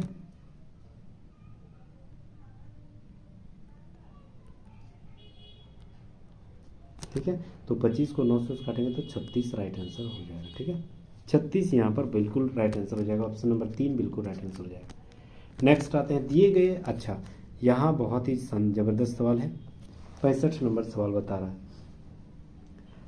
2011 से 2015 तक 3 अलग अलग लैपटॉप की कीमत जो है डेटा दिखाया गया है। अब सवाल क्या कर रहा है, सवाल कर रहा है कि जो 2013 में लैपटॉप 2013 में जो लैपटॉप वाई की कीमत, वाई कौन वाला, बीच वाला है, बीच वाला, हर जो बीच वाला है वो वाई है। ठीक है, वाई की कीमत और 2014 में जेड की कीमत के बीच क्या अंतर हज़ार में ढूंढना है। 2013 में हमें ढूंढना पड़ेगा, तो 2013 में जो है वाई की कीमत कितना है 17 और टोटल कितना था हज़ार में, तो ये मेरा हो गया आपका 17,000। ठीक है, अब बोल रहा है जेड कौन वाला था, तो जेड जो है वह 2014 में जेड कितना था, तो ये जेड लास्ट वाला था 9, तो ये हो गया 9 यानी 9,000। दोनों घटा देंगे तो कितना हो जाएगा 8,000। यही तो ढूंढ रहा है, अंतर क्या है 8,000। ठीक है, तो हज़ार में क्या है 8,000, ऑप्शन नंबर 4 बिल्कुल राइट आंसर हो जाएगा 8,000। नेक्स्ट हम लोग आते हैं, राम और श्याम मिलकर एक काम को 8 दिन में ख़त्म कर रहा है।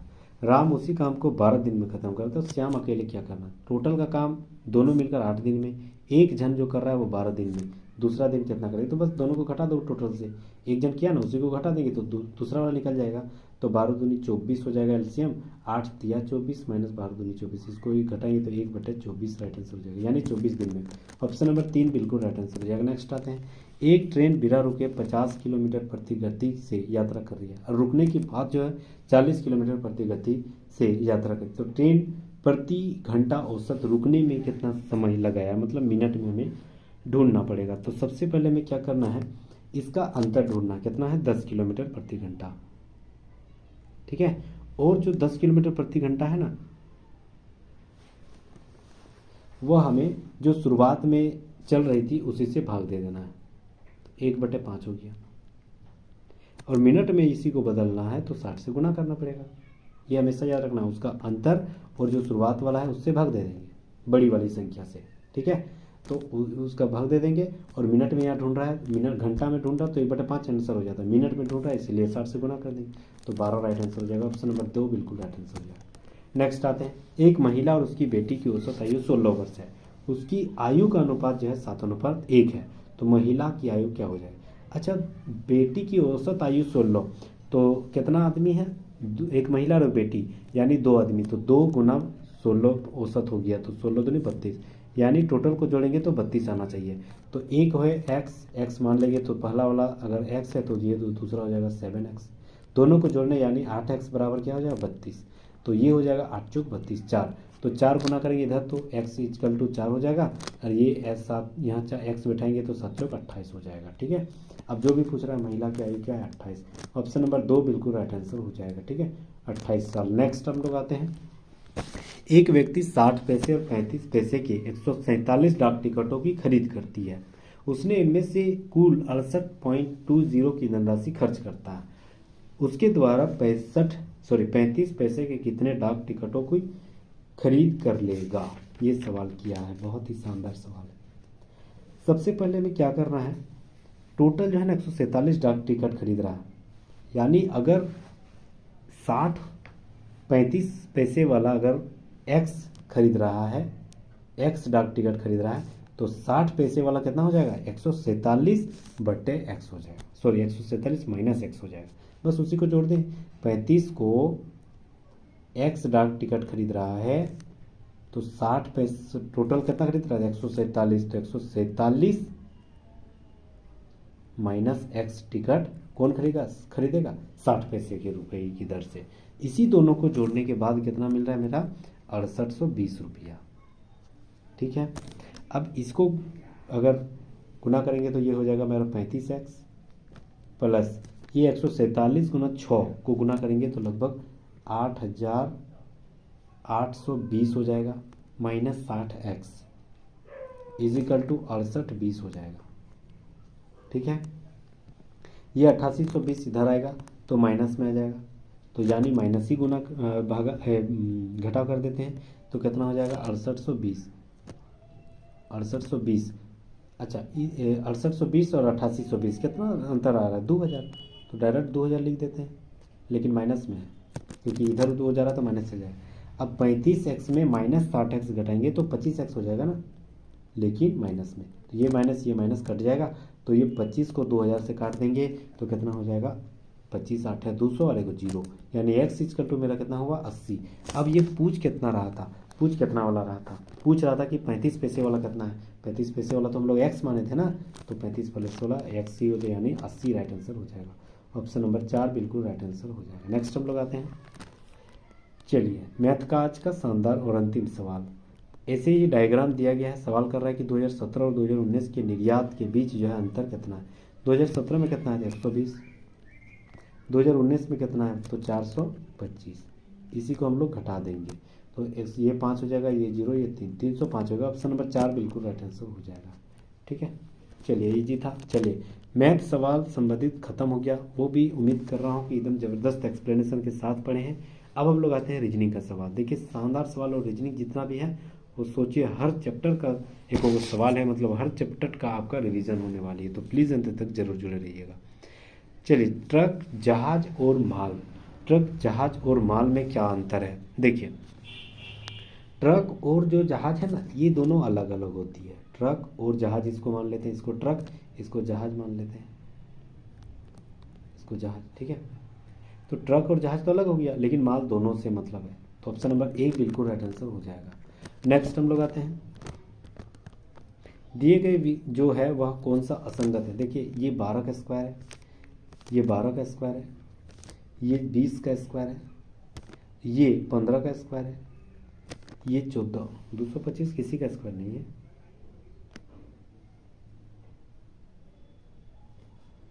दो 225 जो है 15 का स्क्वायर है, हाँ 15 का स्क्वायर है, और 96 14 का स्क्वायर है, तो अंतर क्या हुआ?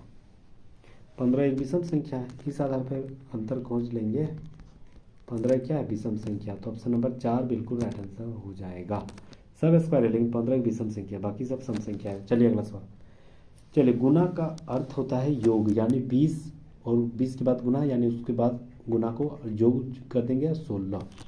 ठीक है, उसके बाद माइनस, तो माइनस का अर्थ हो गया विभाजन यानी 2, और प्लस का अर्थ हो गया गुना, और भागा का अर्थ क्या हो गया?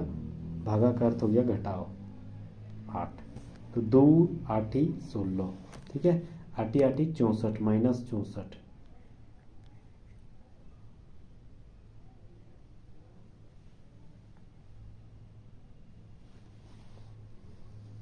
ये गुना कैसे हो जाएगा जी, यहाँ गलती की है ना।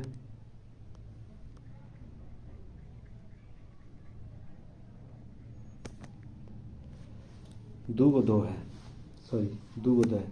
फिर से चलिए, सबसे पहले 20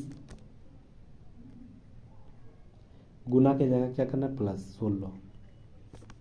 फिर माइनस है, माइनस की जगह भागा 2। फिर प्लस है तो प्लस की जगह गुना, फिर 2 और भागा है -8। ये 2 8 16, 8 दूनी 16 प्लस 20 यानी 36 -8 यानी 28। ऑप्शन नंबर 1 बिल्कुल राइट आंसर हो जाएगा, 28 बिल्कुल राइट आंसर हो जाएगा। नेक्स्ट आते हैं। चलिए, कोड हमें दिया गया है, कोड के आधार पर हमें ढूंढना पड़ेगा। कूट वाई की जो है C2 जिसका अर्थ हो गया ही इज वेल। 21 कूट में जो है अर्थ वेल का मतलब क्या हो जाएगा, वेल का मतलब क्या हो जाएगा। सबसे पहले हमें ढूंढना है उसी कूट में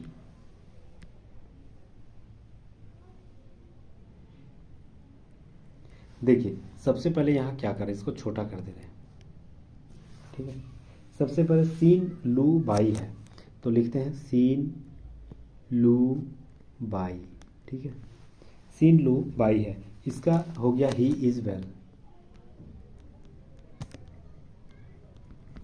ठीक है। अब बोल रहा है वेल का मतलब क्या हो जाएगा। दूसरा वाला बोल रहा है लू मोट डेट, तो यहाँ पर क्या मैच कर रहा है, एगो लू मैच कर रहा है, लू मैच कर रहा है। तो इसमें क्या मैच कर रहा है, तो इसमें वेल मैच कर रहा है, इसमें वेल मैच कर रहा है। यानी वेल जो है आपका ये वाला यहाँ से अभी कंफर्म नहीं है कि, मतलब एक तो सही है, ठीक है, लेकिन यहाँ से कंफर्म नहीं है।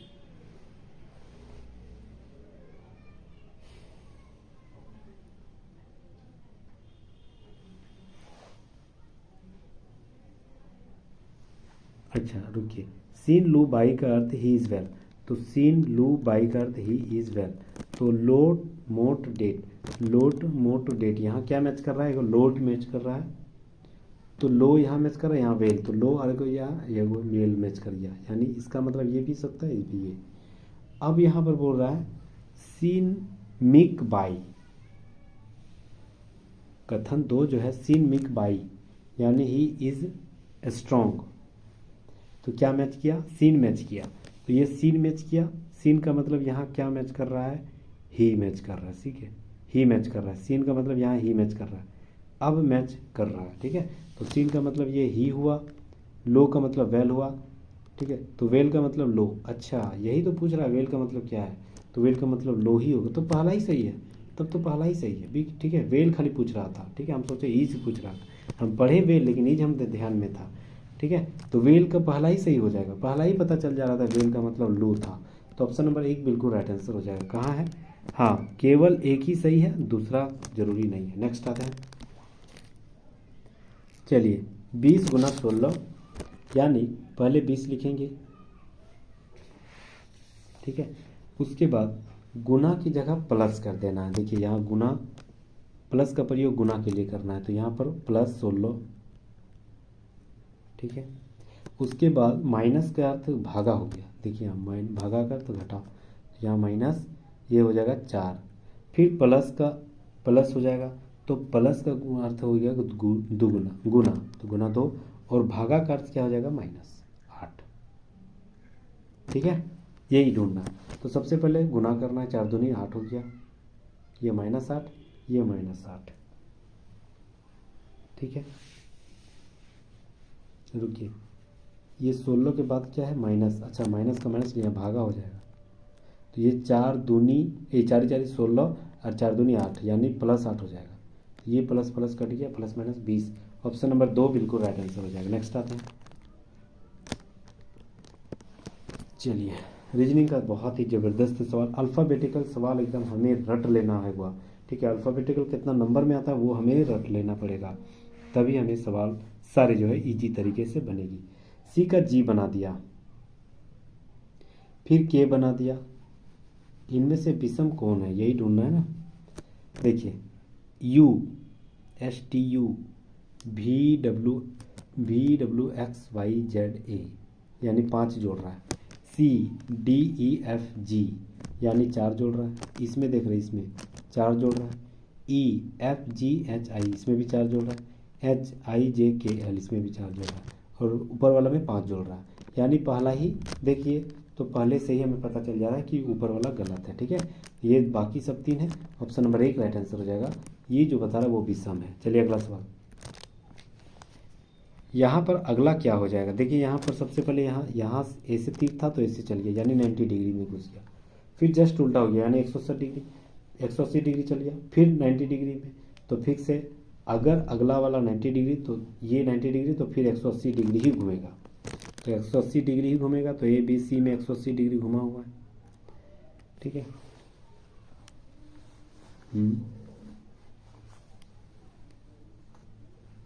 अब यहाँ P पहला, दूसरा, तीसरा, 5वां में चल गया, तो फिर से अगला चौथा में आ जाएगा। अगर चौथा में रखते हैं तो क्यों चौथा में रख रहे हैं, सब में रख रहे हैं, तो अब हमें ढूंढना पड़ेगा कि पहला, दूसरा, फिर चौथा जा रहा है। ठीक है, तो ये चौथा में जा रहा है, तो ये कोई भी एक सही हो जाएगा। देखते हैं आप।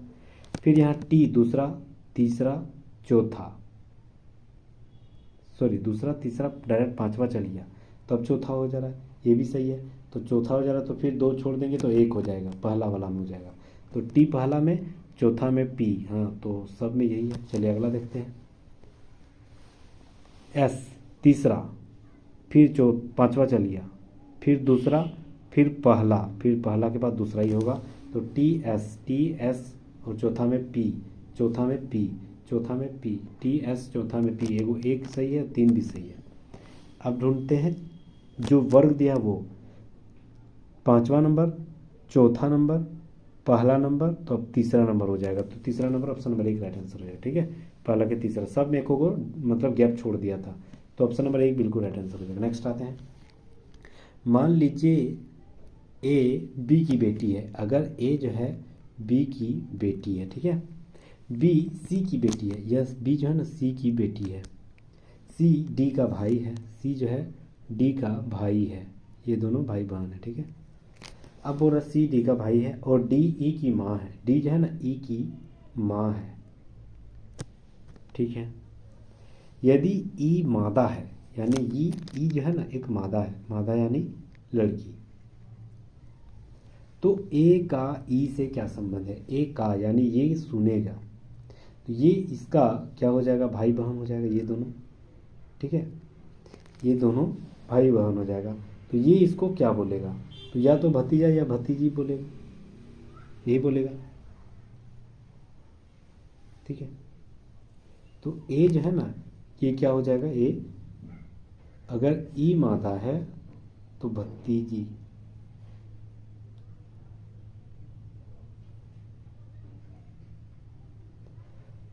अच्छा कंफर्म नहीं, अच्छा A B की बेटी है, B C की बेटी है और C D का भाई है और D E की माँ है, जहाँ तक सही है। अगर E मादा है तो A का E से क्या संबंध है, तो A इसका भतीजी हो जाएगा, क्योंकि भाई का बेटी भतीजी, ये तो बेटी थी ना, क्योंकि A B की बेटी है, B की ये बेटी थी, तो ये भतीजी हो जाएगा। ऑप्शन नंबर 2 बिल्कुल राइट आंसर हो जाएगा। नेक्स्ट आते हैं।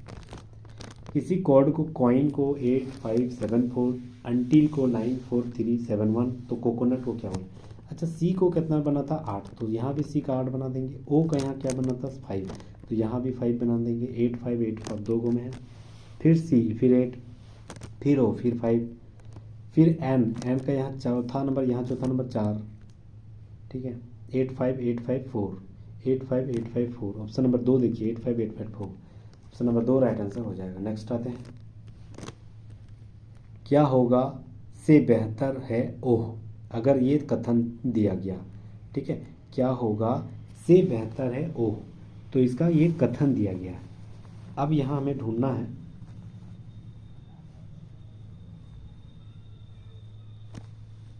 बोल रहा है कि समस्याओं को देखकर छोड़ने से पहले आपको प्रयास करना चाहिए, तो ये तो सही बोल रहा है। ठीक है, समस्याओं को देखकर छोड़ने से पहले आपको प्रयास करना चाहिए, ये सही बोल रहा है। और इसका मतलब आधार पर यदि आप असफल होते हैं तो भी आप सीखेंगे कि समस्या कैसे निपटा जा सकती है। ये बिल्कुल सही है, सही जा रहा था। ऑप्शन नंबर 4 यहाँ राइट आंसर हो जाएगा। दोनों सही है, दोनों जो है ना सही है। चलिए नेक्स्ट आते हैं। मैटरनिटी के पहले, चौथे, सातवें और आठवें अक्षर से एक अर्थपूर्ण शब्द जो है बनता है। पहला, तो पहला क्या हो जाएगा आपका एम। चौथा, चौथा क्या है टी है, नहीं पहला, और चौथा है ई। पहला चौथा, फिर सातवां, सातवां नंबर में कितना है, सातवां नंबर में आपका 1 2 3 4 5 6 7 आई है, और आठवां उसके बाद टी है। तो इसे एक शब्द बनाना है। देखिए ना, इसे एक शब्द बन रहा है, टाइम, टाइम तो बन रहा है ना, ठीक है, तो वही टाइम बन रहा है। अब बोल रहा है कि यदि एक से अधिक शब्द बनते हैं तो जेड दीजिए, और नहीं एक शब्द बन रहा है, ठीक है, तो कोई शब्द नहीं बन रहा है तो उत्तर वाई दीजिए। क्या हो जाएगा, तो ऑप्शन नंबर देखिए, एगो टाइम बन गया, अच्छा एगो आइटम भी बन जाएगा।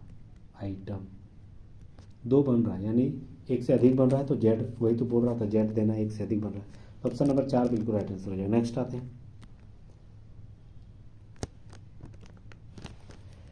मीडिया को NDEHB कहा। देखिए ना, एम के बाद एन होती है, ई के बाद डी होती है, डी के बाद ई होती है, डी के बाद ई होती है, एच के बाद आई, बी, ए के बाद बी, यानी ऊपर नीचे, एक ऊपर नीचे, एक ऊपर नीचे, ऐसे ही गया है, ठीक है।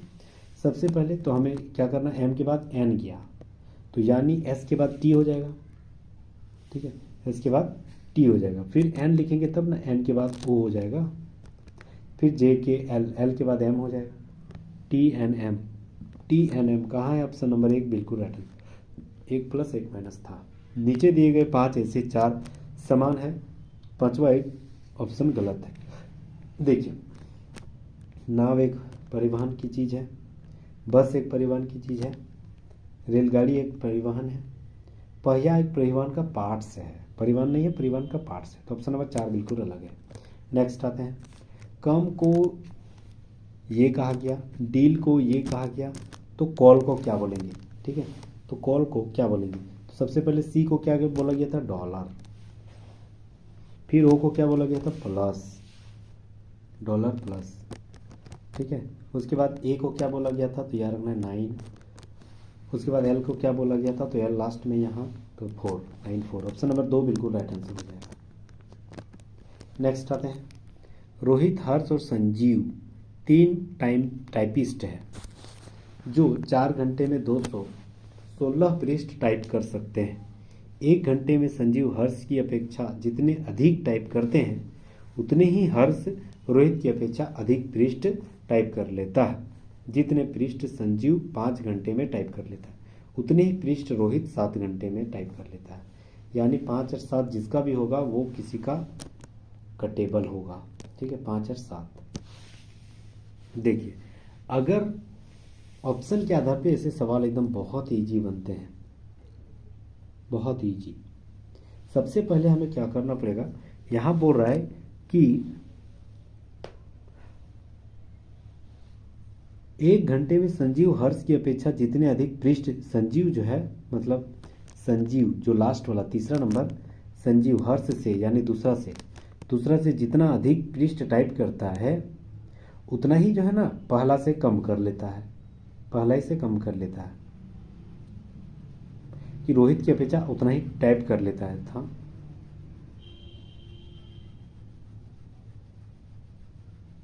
तो पहला मतलब अंतर सेम जा रहा, तो देखिए एगो 2 वाला सही है, एगो 3 4 वाला सही। क्यों, क्योंकि 14 में 3 जोड़ेंगे तो 17, इससे 3 कम है, इससे 3 ज़्यादा है, इसे भी तो 3 कम है, इससे भी 3 ज़्यादा है, तो ये पहला और चौथा सही जा रहा। आगे देखते हैं।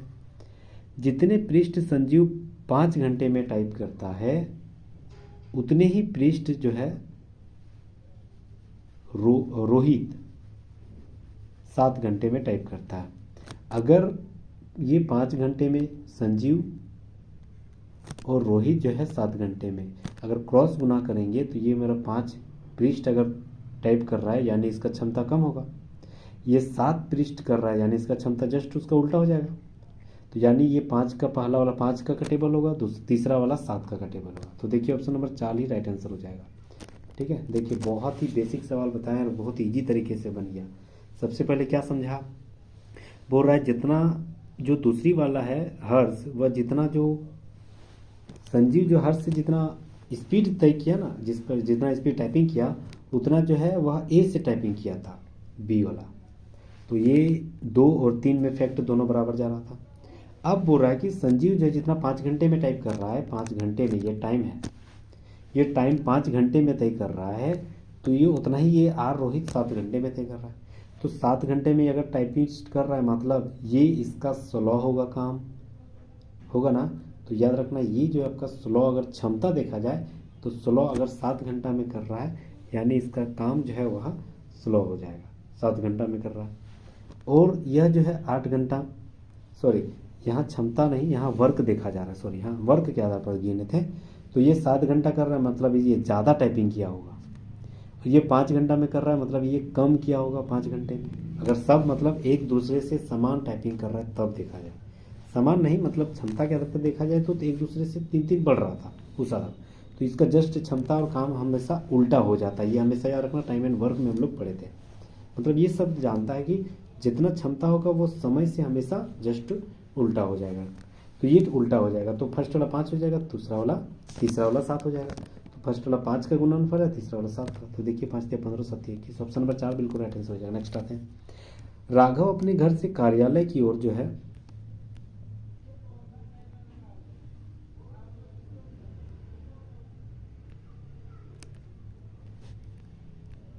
चलिए इसको, हाँ कहाँ बनेंगे, यहाँ साइड कर लेते हैं। राघव अपने घर से कार्यालय के लिए कार से चला। वह सीधे 15 किलोमीटर उत्तर की ओर चलता है। अगर वह सीधे 15 की ओर, यहाँ से घर है मान के चलो, यह 15 किलोमीटर उत्तर की ओर गया। उसके बाद जो है वह फिर पूर्व की ओर गया और 8 किलोमीटर गया, यानी इधर गया और 8 किलोमीटर गया। ठीक है, फिर बाएं गया और 1 किलोमीटर गया। ठीक है, फिर बाएं गया और 20 किलोमीटर गया, टोटल 20 किलोमीटर गया। ठीक है, अब बोल रहा है कार्यालय में पहुंच गया और यहाँ शुरुआत उसका घर, ये कितना दूरी है, ये कितना दूरी, अच्छा ये 15 है और ये 1 है तो ये टोटल 16 हो जाएगा, ये 16 हो जाएगा। और ये 20 है और ये वाला 8 है तो 12 हो जाएगा ये वाला। तो ये 12 और ये 16 और ये क्या हो गया, कर्ण हो गया। देखिए पाइथागोरस प्रमेय से, तो 12 का स्क्वायर 144, 16 का स्क्वायर 256, दोनों को जोड़ देंगे तो 400। किसका स्क्वायर है, 20 का। तो 20 और किस और है ये भी ढूंढना है, तो ये रखना, ये हमें ढूंढना है। तो किस और है, यहाँ घर से उत्तर पश्चिम यानी उत्तर पश्चिम है, तो 20 किलोमीटर उत्तर पश्चिम। ऑप्शन नंबर 3 राइट आंसर हो जाएगा। ठीक है, 20 किलोमीटर उत्तर पश्चिम। नेक्स्ट आते हैं, सुधीर का क्रम शीर्ष से 7वें स्थान पर, शीर्ष मान लेते हैं इधर है। ठीक है, इधर से 7वें स्थान पर सुधीर का क्रम है। और बोल रहा है तल से 28वां स्थान है, तल यानी नीचे से, तो ये जो है 28वां स्थान है। ये तो ये दोनों को जोड़ दीजिए, कितना विद्यार्थी हो गया, 8 7 15 यानी 35। अब 35 है नहीं, क्यों, क्योंकि ये 2 बार गिनती हो गया, एक घटा देंगे 34। ऑप्शन नंबर 4 बिल्कुल राइट आंसर हो जाएगा। नेक्स्ट आते हैं 2। ठीक है, भागा का अर्थ क्या किया, +6। गुना का अर्थ क्या किया, तो जो है गुना का अर्थ क्या कर दिया गया, गुना का अर्थ भागा कर दिया ना, हाँ गुना का अर्थ भागा कर दिया। ठीक है, अब फिर 6 लिखेंगे, फिर है आपका भागा, तो फिर भागा का अर्थ क्या किए थे, +2। ठीक है, ये 6 का 6 काटेंगे तो एक बार में, 2 1 3 4 5। ऑप्शन नंबर 4 बिल्कुल राइट आंसर हो जाएगा। ठीक है, बहुत इजी सवाल। नेक्स्ट आते हैं, कथन दिया है, कारण हमें ढूंढना है। किशोर और सुजाता से क्या संबंध है। ठीक है, किशोर और सुजाता से क्या संबंध है वही हमें ढूंढना है। सबसे पहले नव्या किशोर की पुत्री है, नव्या जो है ना किशोर की पुत्री है, पुत्री में माइनस लिखते हैं हमेशा। और पुत्र में प्लस, बेटा में, लड़का में हमेशा प्लस, लड़की में माइनस। ठीक है। नव्या किशोर की पुत्री है, विनीता किशोर की पत्नी है। विनीता जो है ना किशोर की पत्नी है, मतलब ये पुरुष हो गया, ये दोनों क्या हो गया, पति पत्नी। पति पत्नी में हमेशा डबल डैश रहेगा। ठीक है।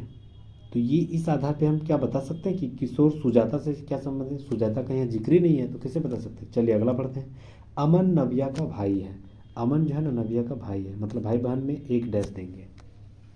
सुजाता अमन की इकलौती पुत्री है। सुजाता जो है अमन की इकलौती पुत्री है, यानी ये भी बेटी है।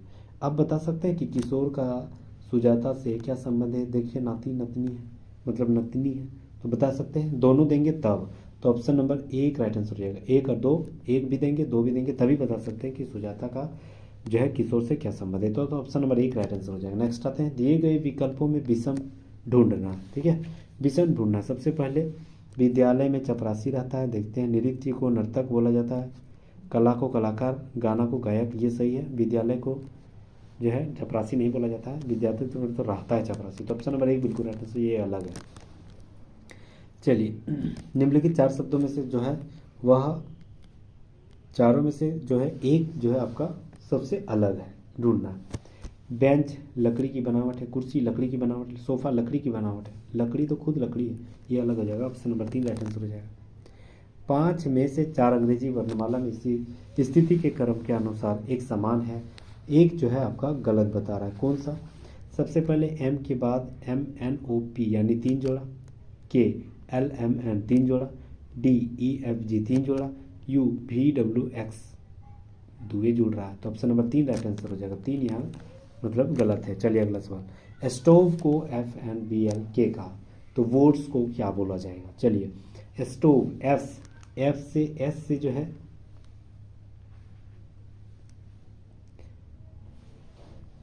अच्छा ठीक ठीक ठीक, देखिए सब तो मैच कर रहा है जी।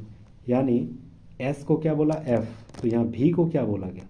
V को यहाँ लास्ट सेकंड है तो लास्ट सेकंड यहाँ L हो जाएगा। O को यहाँ को क्या बोला, O यहाँ बीच में है तो यहाँ B हो जाएगा, LB। Option number 3 right answer हो जाएगा। ठीक है, वही जा रहे थे। चलिए अगला सवाल। जानकी अपने घर से उत्तर दिशा की ओर 2 किलोमीटर चलता है। 2 किलोमीटर उत्तर दिशा की ओर चलता है घर से। ठीक है, 2 किलोमीटर उत्तर दिशा की ओर चलता है घर से। फिर वहाँ से दाएं मुड़कर 1 किलोमीटर जो है आपका घूम जाती है। 2 किलोमीटर है ये, 1 किलोमीटर दाएं मुड़ जाती है, फिर दोबारा दाएं मुड़ती है, फिर 2 किलोमीटर चल जाती है। ठीक है, अब वह किस दिशा में है। यहाँ थी, यहाँ आ गया, किस दिशा में, वह घर से अपना पूर्व दिशा में है। तो ऑप्शन नंबर देखा जाए 2 किलोमीटर 2 किलोमीटर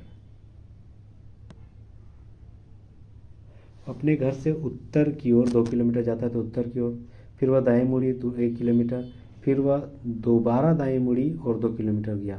तो वह किस दिशा में, घर से पूर्व की दिशा में है। तो ऑप्शन नंबर 2 राइट आंसर हो जाएगा, पूर्व दिशा की ओर है। नेक्स्ट आते हैं। ठीक है, सबसे पहले जो बोल रहा है कौन सा जानवर नहीं है, ये हमें ढूंढ लेना है कौन सा जानवर नहीं है। कुत्ता को बिल्ली कहा, मतलब कुत्ता जानवर है। बिल्ली को चूहा कहा, बिल्ली जानवर है। चूहा को चटाई कहा, चटाई क्या है, गाय है। यानी चटाई क्या है, चटाई को गाय बोल दिया, तो चटाई तो जानवर नहीं है, तो गाय मेरा, चटाई को गाय बोला गया तो हम भी गाय बोलेंगे। तो ऑप्शन नंबर 4 राइट आंसर है। ये गाय नहीं है, इसको चटाई को गाय बोला था। तो ऑप्शन नंबर 4 बिल्कुल राइट आंसर है, गाय। ठीक है, नेक्स्ट आते हैं। यहाँ चटाई नहीं दे देना। के कहता है ओ एवं एम मेरे भाई है। के जो कहता है ना, ओ और एम मेरे भाई हैं, यानी दोनों ये भाई है, ये सारे भाई बहन हैं। के कहता है क्यू एम का पिता है। क्यू जो है ना एम का पिता, यानी सारे का पिता हो गया क्यू। टी मेरे पिता का भाई है। अच्छा, क्यू का भाई, टी जो है ना मेरे पिता का भाई है, यानी टी, के कहता है टी मेरे पिता का भाई है, यानी क्यू का भाई हो गया। ये दोनों भाई भाई हो गया। अब बोल रहा टी का एम से क्या, एम की माता से क्या संबंध है। तो एम की माता जो भी बनेगी, एक्स मान लेते हैं, वो टी से क्या संबंध है, मतलब एम का, उसको क्या बोलेंगे, तो उसको क्या बोलेंगे, ये टी क्या उसको बोलेंगे, देवर बोलेंगे, भाभी देवर का हो जाएगा ना, तो देवर भाभी हो जाएगा। तो ऑप्शन नंबर 3 देखिए, देवर। ऑप्शन नंबर 3 यहाँ राइट आंसर हो जाएगा। नेक्स्ट आते हैं 97 नंबर। 36 व्यक्तियों के समूह में 16 लोग जो है कोल्ड ड्रिंक पीता है। चलिए 16 लोग कोल्ड ड्रिंक पीता है। अब बोल रहा है कि 9 लोग जो है केवल कोल्ड ड्रिंक पीता है, अगर 9 लोग केवल कोल्ड ड्रिंक पीता है और टोटल में 16 यानी 7 इसमें अभी है ही है, ठीक है। 9 लोग कोल्ड ड्रिंक पीता है, नारियल नहीं पीता, यानी नारियल, अच्छा टोटल और भी कोई आदमी है वो नारियल पी रहा है, ठीक है। अब यहाँ अगर मिला दिए तो ये फिक्स है, यहाँ पर कितना हो जाएगा, यहाँ पर 7 हो जाएगा। क्यों? क्योंकि कोल्ड ड्रिंक में हमें टोटल इसी घेरा के अंदर लाना है, तो यानी 9 आदमी केवल कोल्ड ड्रिंक पी रहा है और 7 आदमी जो है नारियल भी पी रहा है और कोल्ड ड्रिंक भी पी रहा है। इस समूह में कितने ऐसे व्यक्ति जो केवल नारियल पानी पीता है, कोल्ड ड्रिंक नहीं पीता है, ठीक है। तो कोल्ड ड्रिंक नहीं पीता है। अच्छा देखिए, अब ये दोनों कितना हो गया, 9 7 16, 16 मेरा टोटल हो गया, सिर्फ कोल्ड ड्रिंक पीने वाला है। टोटल आदमी कितना था, 36, तो टोटल में हमें 36 में 16 घटा देंगे, इधर 16 कितना कि 20, तो 20 जो है ना आपका केवल जो है आपका नारियल पानी पी रहा है, 20, ठीक है। केवल नारियल पानी 20 पी रहा है, तो ऑप्शन नंबर 3 बिल्कुल राइट आंसर हो जाएगा। नेक्स्ट आते हैं, एक कक्षा में 5 पंक्तियां हैं और 5 बच्चे अक्षय, विनीत, सुजीत, गुड्डू और मंगल एक के पीछे एक 5 पृथक पंक्तियों में बैठा हुआ, यानी 1 2 3 4 5, 5 पंक्ति में एक साइड से लाइन से बैठा हुआ है, ठीक है। अब हमें ढूंढना है, सबसे पहले यहाँ पर बोल रहा है, चलिए ऑप्शन ले लाते हैं, हाँ 1 2 3 4 5, चलिए यहाँ पर अब बोल रहा है कि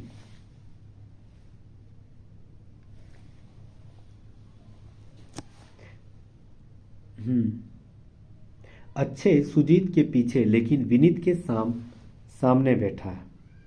अच्छे जो है वह सुजीत के पीछे लेकिन विनीत से सामने। अच्छे जो है, अगर अच्छे को यहाँ बैठाते हैं तो सुजीत के पीछे बैठा है, ठीक है, लेकिन विनीत के सामने बैठा है। सुजीत के पीछे तो विनीत उसका सामने यानी आगे हो जाएगा, ठीक है। सुजीत मंगल के पीछे बैठा है, यानी सुजीत के पीछे कौन है, सुजीत के पीछे कौन है, मंगल, मंगल के पीछे बैठा, यानी ये सुजीत, ये जो है ना ये पीछे हो गया, ये आगे। अब बोल रहा है कि गुड्डू मंगल के सामने बैठा हुआ है, गुड्डू जो है मंगल के सामने, यहाँ गुड्डू यहाँ हो जाएगा, बाकी जगह पहली पंक्ति से अंतिम पंक्ति तक क्रम हमें ढूंढना है, तो पहली पंक्ति में इससे कौन हो जाएगा, गुड्डू हो जाएगा, फिर मंगल हो जाएगा, फिर सुजीत, फिर अक्षय, फिर विनीत, ठीक है। तो कहाँ है ऑप्शन, ऑप्शन नंबर 4 देखिए, गुड्डू मंगल सुजीत अक्षय विनीत, ऑप्शन नंबर 4 बिल्कुल राइट आंसर हो जाएगा। नेक्स्ट हम लोग आते हैं, अगला सवाल और 2 सवाल बचा हुआ है। कथन दिया हुआ है, निष्कर्ष दिया हुआ है, ढूंढना है हमें सबसे पहले क्या हो जाएगा, ठीक है। कथन को बढ़िया से पढ़ लेते हैं। भारत में बड़े शहरों ने देश के ग्रामीण हिस्सों में प्रवासी आबादी को आकर्षित किया है, ठीक है, ध्यान से पढ़ना। बड़े शहरों को, ग्रामीण क्षेत्रों की आबादी बड़े शहरों में, ठीक है, रुख किया है। 2011 की जनगणना के अनुसार भारत के सबसे बड़े महानगर दिल्ली, मुंबई, कलकत्ता, चेन्नई, जो 6 बड़े महानगर हैं, यहाँ पर जो 48% निवासी प्रवास हुए हैं, मतलब गांवों से शहर में चल गए हैं। निष्कर्ष क्या बोल रहा है, शहरों में बेहतर भविष्य और आर्थिक संभावना की उपलब्धता के कारण प्रवास होती है। बिल्कुल ये 100% सही है, बहुत बड़ा कारण है। वहाँ की बेहतर आर्थिक स्थिति, मतलब काम मिल जाना, बहुत ज़िंदगी अच्छे से जीते हैं, ठीक है, तो वो बेहतर ही अच्छा भविष्य और आर्थिक संभावना के कारण ही प्रवास करते हैं शहरों की ओर। दूसरा, प्रवास इसलिए होती है क्योंकि व्यक्ति यात्रा करना और नए शहरों को देखना पसंद करते हैं, ये गलत बता रहा है, ये इंपॉर्टेंट नहीं है। तो पहला सही है, पहला सही है, ठीक है, पहला सही है। तो पहला कहाँ है, ऑप्शन नंबर 2 बिल्कुल राइट आंसर हो जाएगा। नेक्स्ट हम लोग आते हैं, उस विकल्प का चुनना है जो यहाँ पर खाली जगह में ढूंढ दिया है, ठीक है। चलिए कैसे करें,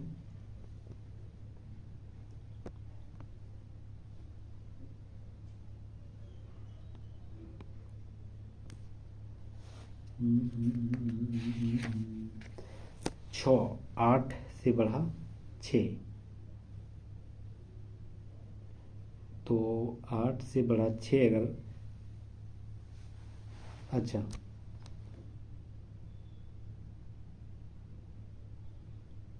8 से बढ़ा 6, तो 6 8 9 72, ठीक है। 8 से 1 बढ़ के 8 से 1 जोड़ दिया, 8 और 9 बढ़ दी 72। 12 से 1 जोड़ दिया, 12 गुना 13 156। ठीक है, तो 6 गुना 7 1 बढ़ा के 42 हो जाएगा। ऑप्शन नंबर 4 राइट आंसर हो जाएगा 42। ठीक है, थैंक यू, बहुत ज़्यादा थैंक यू सो मच। यहाँ तक बने रहने के लिए बहुत बहुत शुक्रिया, धन्यवाद खैर मकदम।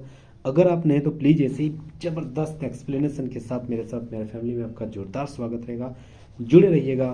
फिर मिलते हैं नेक्स्ट वीडियो में। ये सारे PDF आपको डिस्क्रिप्शन में मिल जाए, डिस्क्रिप्शन में अवेलेबल जो टेलीग्राम है वहाँ फॉलो कीजिएगा, वहाँ आपको सारे प्रोवाइड कर दीजिएगा। ठीक है, यह मेरा 8वां लेक्चर था CBT 1 NTPC 2025 का solve paper math plus reasoning का।